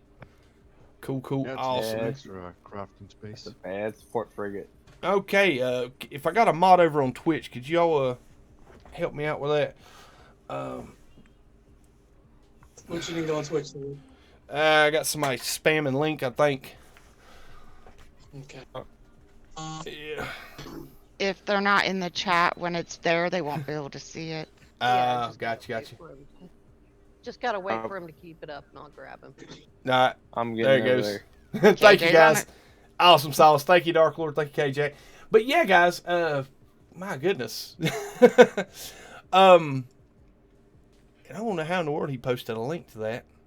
Yeah, go ahead and nip. Just want to ask you to drop Matt lava lamps. Beat me to a nice. Heck yeah. Long distance inventory teleport. Heck yeah, sci-fi. What's your permanent? Yeah, Jay's puzzle. Once you go permanent, you don't go back except for creative. Nice. But yeah, guys. Would have permanent death. I couldn't stop. Cool. Nice. Thank you.com. Let's see. Copy link and let's see. Boom and Control V. Nice. And there's the link for .com. I just dropped in all the chats, guys. If you haven't subscribed, go get it done, guys. Like I said, this one of them things, guys. And don't get me wrong, this cat on Twitch, I don't know what his deal is, but if you're a content creator, I don't mind sharing the links out for your content. If you're No Man's Sky content creator, I think that's the way this community stays so tight, is because we don't see ourselves as competition with one channel or another. We're a community. And that's an awesome thing, and I love this community for that. Now, don't get me wrong, if you come in and start spamming links in my chat, you're going to get nipped by a mod, but, I at least like to check out the channels we promote. Oh, yeah. So while we're on the linking, do you want me to turn off linking if you're not a mod for Twitch? Yes, please. Oh, yeah. Okay. Appreciate it. Now, don't get me wrong, Mixer and Twitch, guys, I open up those dashboards and just start going cross-eyed because I do not understand either one of those platforms very well. YouTube, I'm getting much better at, but those other two is kind of my fallback plans in case something happens with YouTube. I don't either. How do you chat? Oh, I found it. AJ found it. Just gotta keep pushing buttons. Oh, Lava Lamps brings up a good point there in the chat, guys. Golden Gek has got to be subscribed to, guys. We got to beef that channel up and get him up to like 100 subs. Rate his channel. Let's go, guys. Mm-hmm. What's the subscriber count at? Let's find out. It was 40. Tell you what, let's go ahead and check it out. 46. What? And he did agree that he's gonna work on some content. So. I'll tell you a little secret. Lava wanted him to make more content. And Gigi said that if he had more subscribers, he would. See, Gigi was trying to cop out, yeah. Yeah, it was just an offhand remark. I'm sure he thought it would never happen. He sorely underestimated all of us. One day, they're going to have to learn not to say that in front of people like me and KJ. One of these days, but, not today. All right, let's see where we got this at. Display capture, nice. There we go, guys. This is the Golden Gex channel. He's up to 48 subscribers, guys. There are 71 of you watching the stream right now, which means at least 23 of you guys have not subscribed. And I hope I got that math right. At least 23 of you guys have not subscribed to the Golden Gex. Let's go get that done right this second, guys. There is links being dropped for the Golden Gex in the chat right there. Lava just dropped one about 6 messages ago. if you will, take 1 second, click that link, jump right. You're already on YouTube watching me anyway. Hit that link. It's going to send you to the Golden Gex channel. Hit that subscribe button. Oh my God, I hadn't. Oh my God. My bad, guys. Wait. I thought I did it the other night. Now he's got 49. YouTube likes to unsubscribe people. No. I literally, I didn't click the bell the other day. Sword was live at the time and just forgot. the channel. My bad. But listen, guys. Neither Lava nor me told Sword we were going to do this. We just started spamming him in Yeah. chat. It was not pre-discussed, KJ. No. It's all right. Listen, guys. Click that link, jump on over there, hit the subscribe button, hit the bell. All right? Let's get him up to like 100 subscribers before he ever starts putting out content, guys. I want to see this. Honestly, Golden Gex a good guy, but man, I love picking on the Golden Gex. 1, because he's gold, and 2, because he's Gex. Okay?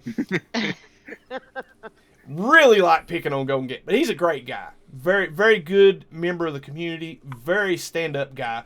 Works really, really hard to help out several content creators, including Xaines World.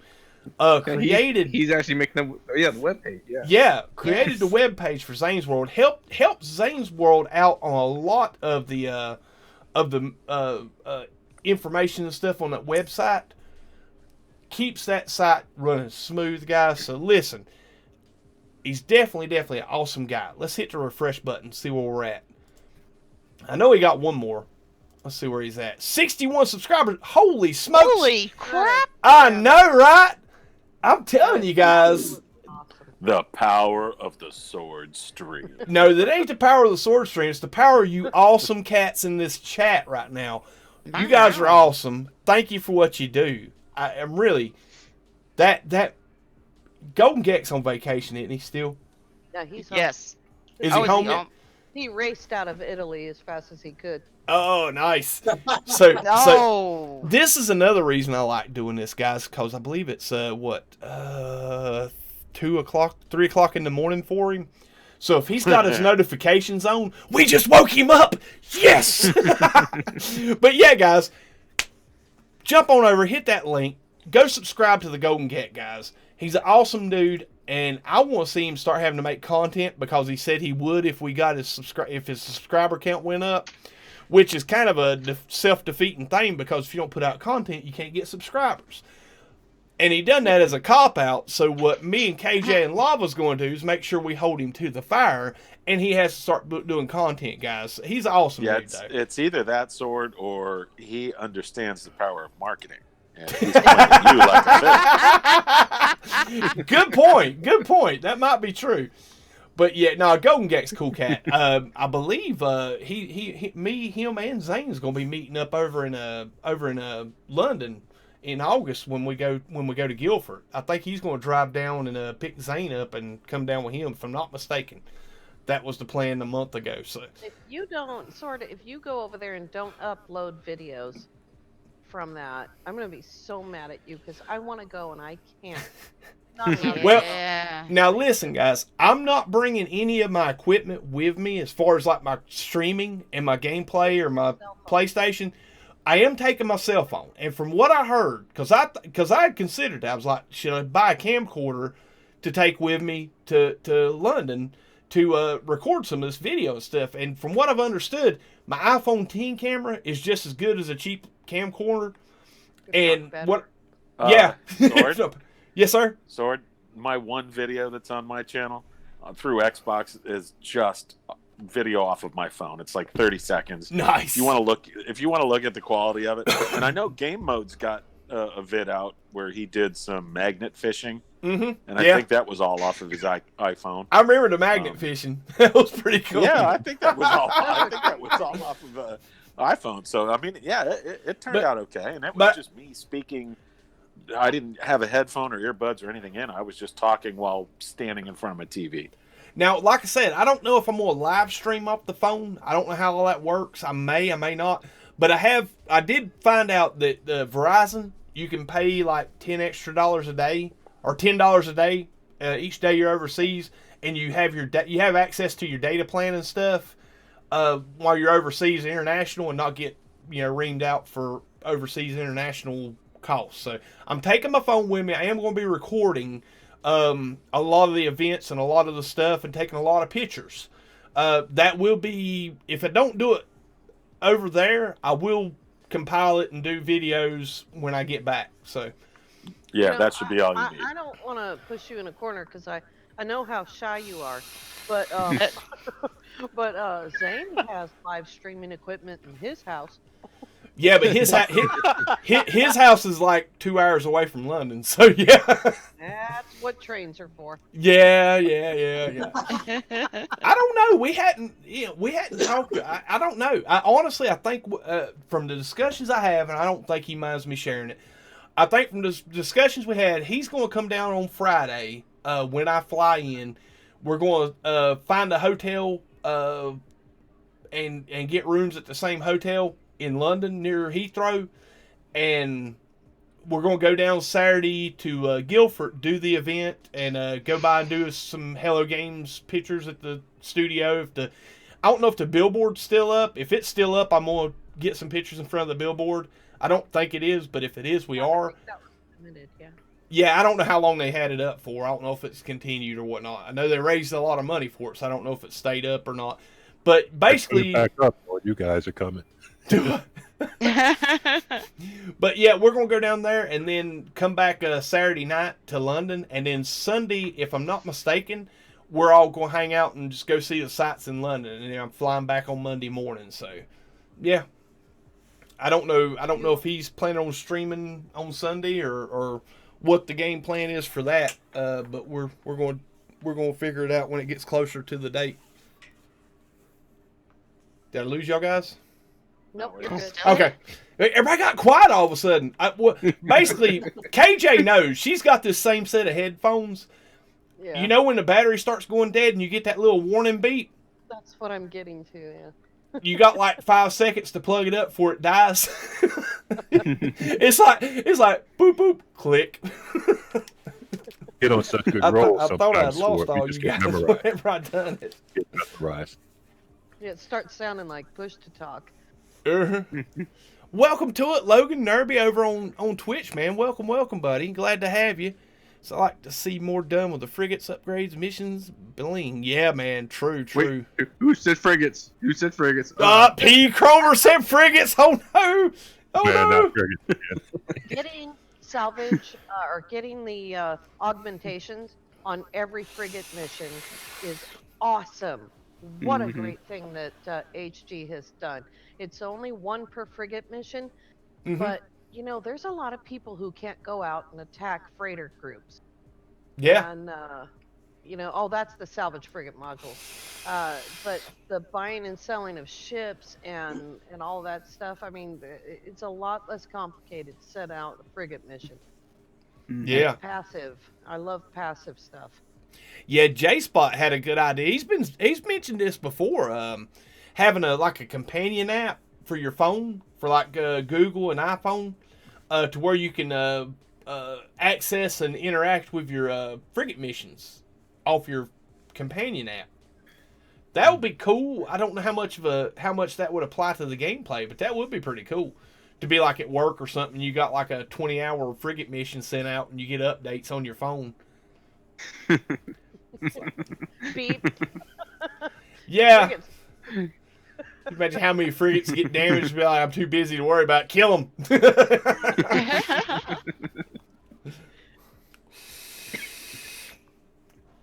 Now we just need the mechanic where if you fly in your freighter into a system and you're due for a freighter battle, if they shut that mechanic off, we can do freighter battles. Because you fly into a system, into a freighter battle, and you use your freighter to help the other freighter fight. There's a little speculation. Oh, yeah. There's a lot that can be done. There's so much stuff that can be done with the game. We could send Sentinels in there. We can do it. Dark Lord can get the Sentinels after him. Heck yeah. Doggone Jasper Beardley. Where did he call? I see. Was it Jasper? Yeah, Jasper really comment, companion app, there goes my productivity at work. I agree, buddy. I agree. Oh, man. My last job before I had to retire, there was a computer in the office, and I was friends with the manager, and I could have sat there because I was on graveyard shift. I could have sat there and played No Man's Sky all night long, and I resisted it because I knew that the customers be damned if I'm in a pirate battle. There would be no way. Oh, I'd be like, yeah. I'll be out there in a minute. I'm fighting pirates. And to be fair, that's why I'm kind of moved to console and got away from my phone, because I'm telling you, it's really distracting, man, getting that last Candy Crush level in.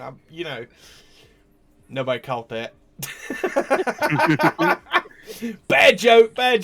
Ping. Oh no, I caught it. I just didn't comment. Yeah. Now, I used to play a game called Dark Summoner. It was a mobile phone or a mobile app that basically it was what do you call it, loot chest or whatnot. You bought a currency and then used the currency to buy like just random draw on cards.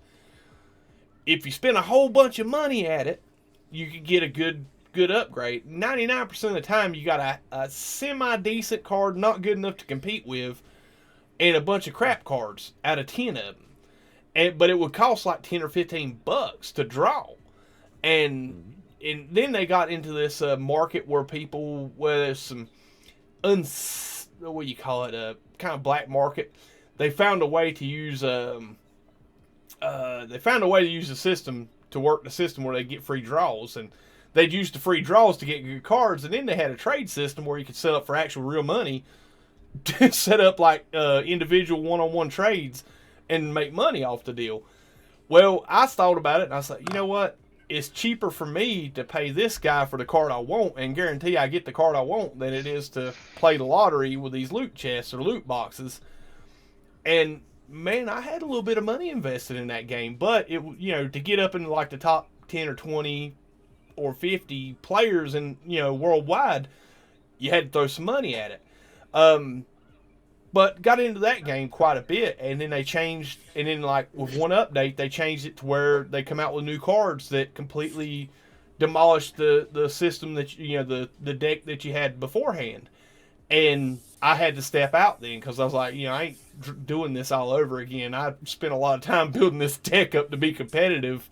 So I got out of it and went into another game that basically controlled your life for about 6 or 8 months.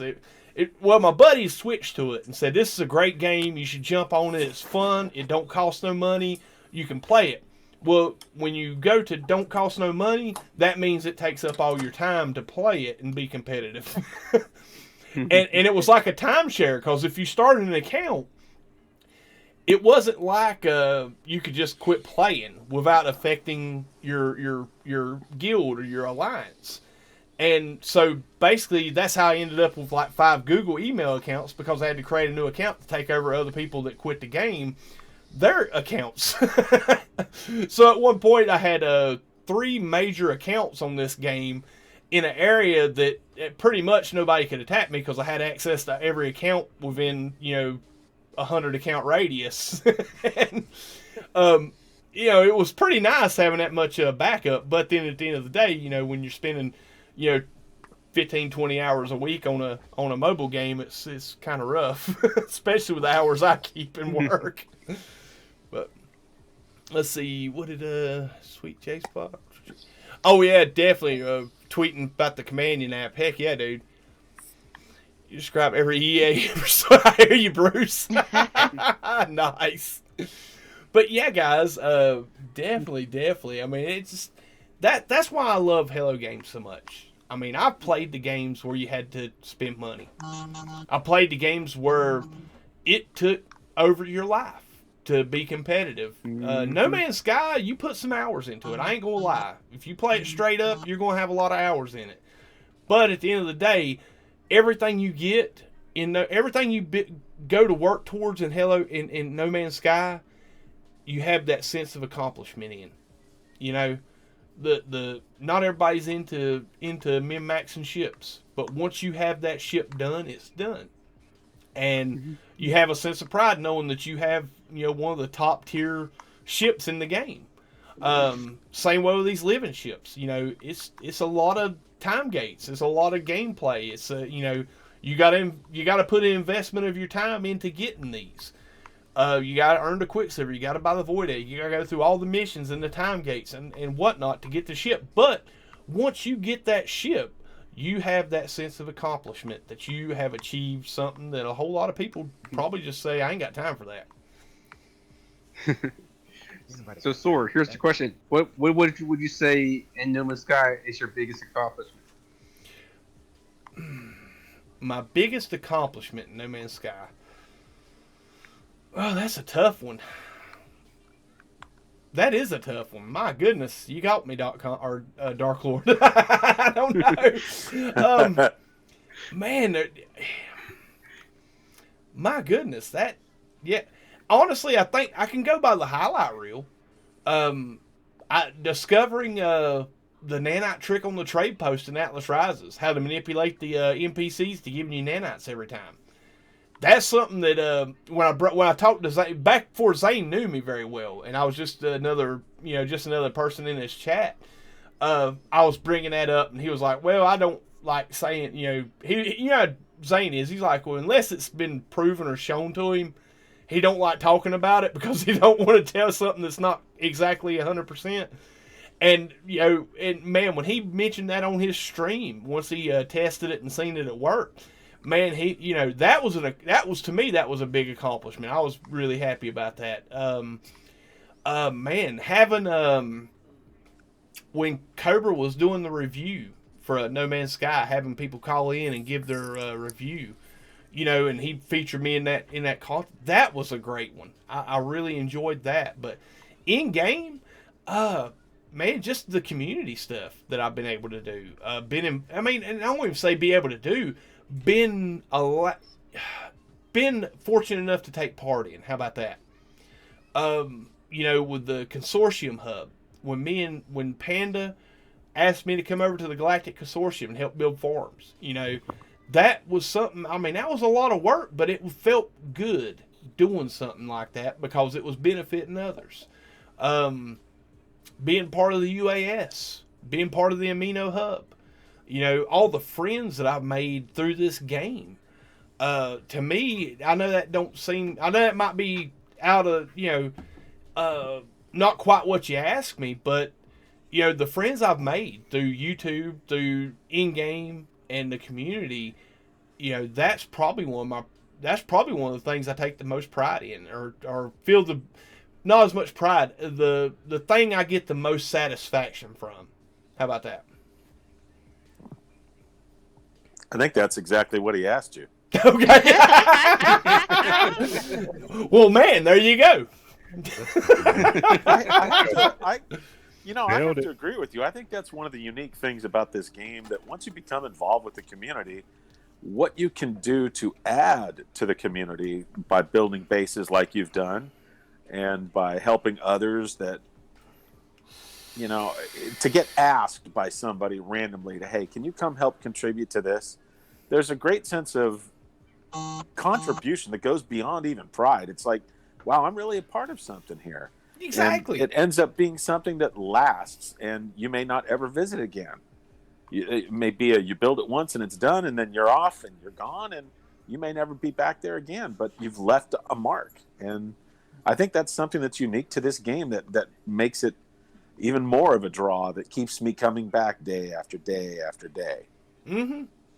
I also think that the community is also an incentive, because it maybe you're like thinking like, what am I gonna do? And then you come on a planet and there's like this and there's this, and you know what? I'm gonna make a base here, so maybe people come by and they need that stuff, and so it incentivizes you to build more. So for possible how do you call it, passerbys. Yeah. No, you're right. I'd be fair with you guys. One of the coolest things I ever come across in No Man's Sky, it was a player back when I was on PS4 over at the Amino, or over at the FDI. Well, no, the Galactic Source. No. Over at the Amino Hub.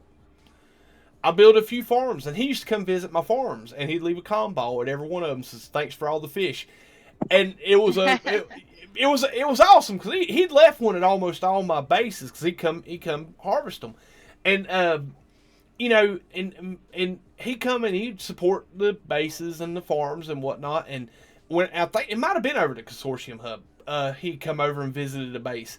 Well, I was warping around, you know, just out exploring, and I seen a base computer icon. This was after this was before we got multiplayer. I seen a base computer icon. I'm like, okay, cool. I just warped into a system that is not listed in the Amino for people to visit. This is just somebody's base built here, where either where they spawned or where they come to build a base, and it was his base. I flew down, checked it out, and got to visit his base and got to leave a combo. You know, and never knew that base was there, and it wasn't like it was on a database or anything where the bases were. It was just his base that he built. That's why when I start a save, and that's what inspired it. Every time I start a save, as soon as I get the ability to warp, I go to try to find a nice lush planet in a high economy system to build a base camp when I first start a save. And I build a fairly decent farm, or well, when I say fairly decent, a big farm for most people, but a decent sized farm for me, near a portal. And I do that every save. And I be honest with you, I hardly ever list them on any databases for people to go visit. I might do them on stream, or you might see the portal address when I'm streaming it, but it's just there. And the reason it's there is for, like, if somebody that starts a new save that's in that spawn ring warps into that system, that, holy cow, there's a massive farm here. You know what I mean? Yeah. And that's why I do it. And that's why I don't really put them out there like, hey, go visit this base and drop combos, you know? But it's great watching him throw down a snowflake in a couple hours. Heck yeah, man. Awesome sauce, guys. Heck yeah. Well, guys, we're coming up on the end of the stream because I got an early start tomorrow morning. But any closing comments with you guys? Feel free. Caroline Kelly had a suggestion, and I agree with her, because Australia is in the future. And they don't like to tell us the future? Night. What's that? We should probably do this on Saturday night. And Caroline said that she could come join us if we did it on a Saturday night. Awesome. Well, listen. I'll miss it. That's going to be something that I'm going to leave to you guys that come back and watch this, or in the live chat now, or taking a part of the live call now. Leave comments on this video and let me know what you think about it, when you'd like to see it. Because to be fair, depending on how my weekend plans are, I really truly planned on doing this around 2 on Saturday as a stream before my normal stream. Like, do a little 2-hour podcast where you guys can come in and call. The reason being is so a lot of people from overseas could be able to do it. I know it probably wouldn't help Caroline and Lava Lamps out, because I think that's like in the middle of the night for them. But it's 8:30 a.m. for Lava. Yeah. So, but basically, just let me know in the comments what you guys think of this type of format, if you'd like to see more of it, and also if you'd like to see, like, basically if this is something you guys want to see take off and me to do more of, I may put I'm thinking about putting, if it is and I commit to doing it, I'm gonna put basically it'd be a channel in the Discord for you guys to bring topics to the table, like community projects, things that's going on in the game, your discoveries in the game, stuff like that, to be featured during the podcast and discussed during the podcast. Because to be fair, guys, when I was co-hosting with Cobra TV, coming up with fresh content every week, it's not fun. It's not fun. It's great when you do, but when there's nothing going on, it's not fun. So I'm going to need everybody's help to pitch in on this and to come be a part of it. Because to be fair, guys, these podcasts is not going to be for me. These are going to be for you guys. It's going to be for you guys to have an opportunity to have a voice in this community. And I know I got 1,700 subscribers, guys. It's not a big voice. It's not a big. It's not nothing that's getting broadcast out there to a mass amounts of people. But it's for you guys. It's not for me to grow my channel. It's not for me to pick up subscribers. It's for you guys to interact and have a chance to come together as a community and talk and have fun and cut up and you know.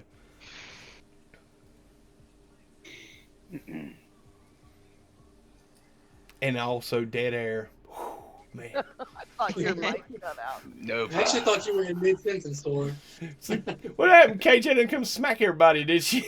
Everybody's afraid. I'm used to the smacks. Oh, man. So Saturday night would be great, too. Yeah, I mean, like I said, to be fair, if this is something that I just offset one of my regular streams with, I'm fine with that. Like I said, I've been enjoying myself tonight. I ain't gonna lie. I've really had a lot of fun, and you guys have been super generous and supportive in the comments and so far in the live chat. I really, it's something I wouldn't mind starting to do. Now, don't get me wrong. I have no delusions that it'll ever be anything like the subcast was on Friday night. Ah, nice, Esmeril. Super Chat Fiend says, "Smack me, KJ." Nice. I have no delusions that it'll ever become something like the subcast was, guys. And look at, I'm gonna look you in the camera. I'm gonna look y'all guys in the eye.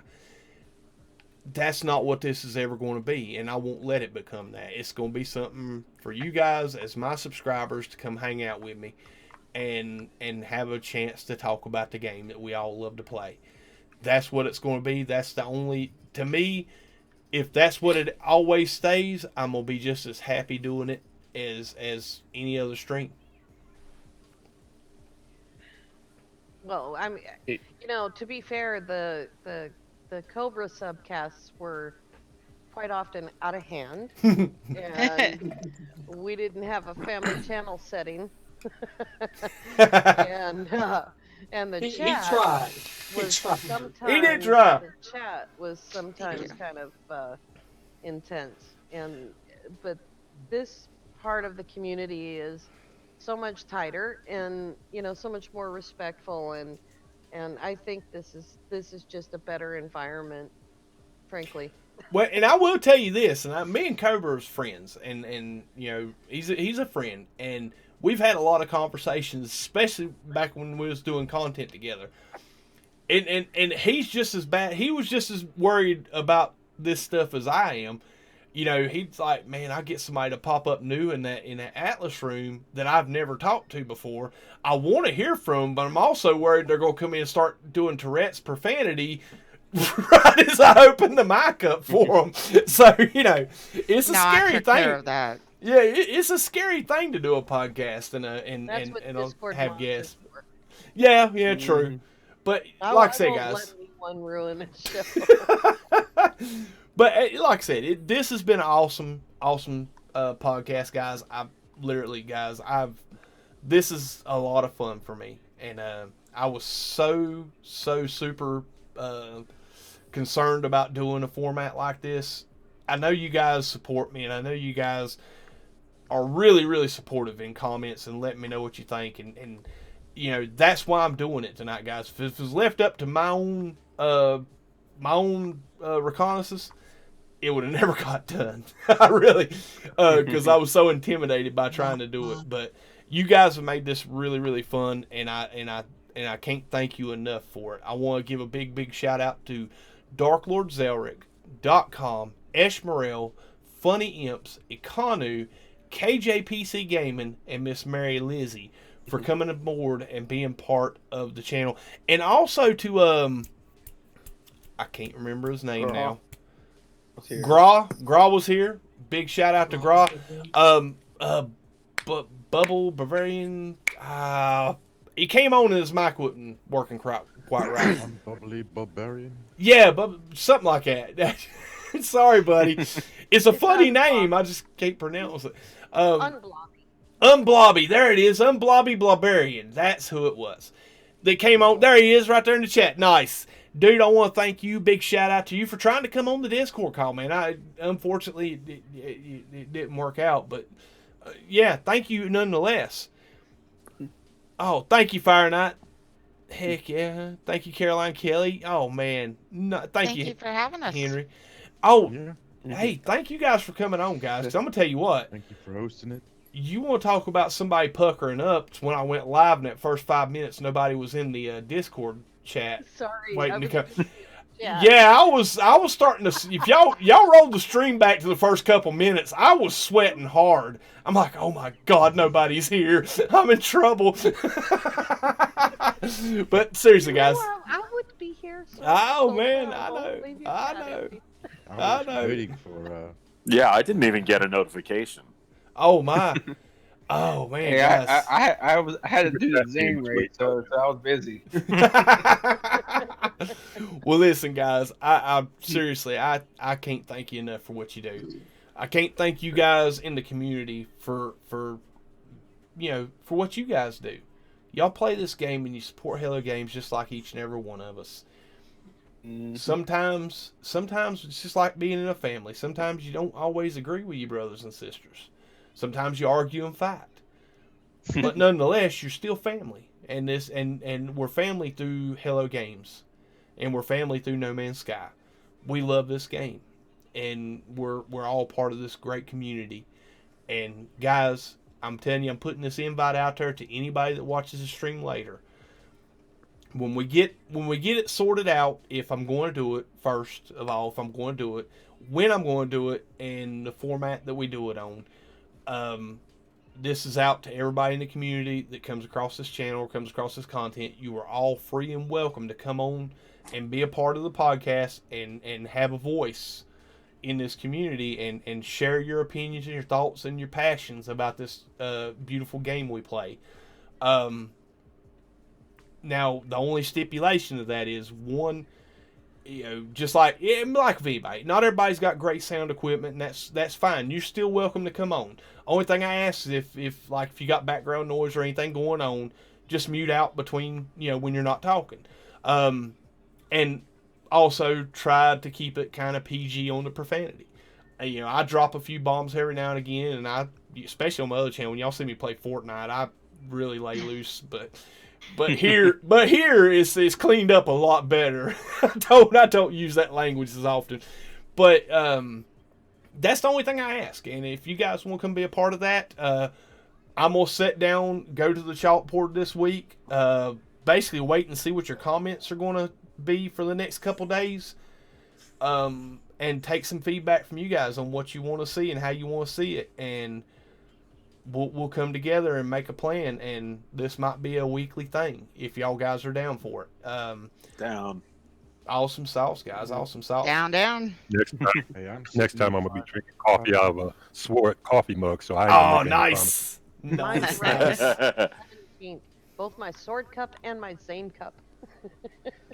Awesome sauce. You know what's gonna have to be next on that merch list, Sword? What's that? He said the words. He said the words. Sword. You know what he said? You said it. You said it, Sword. You know what he Merch. said? Merch. No.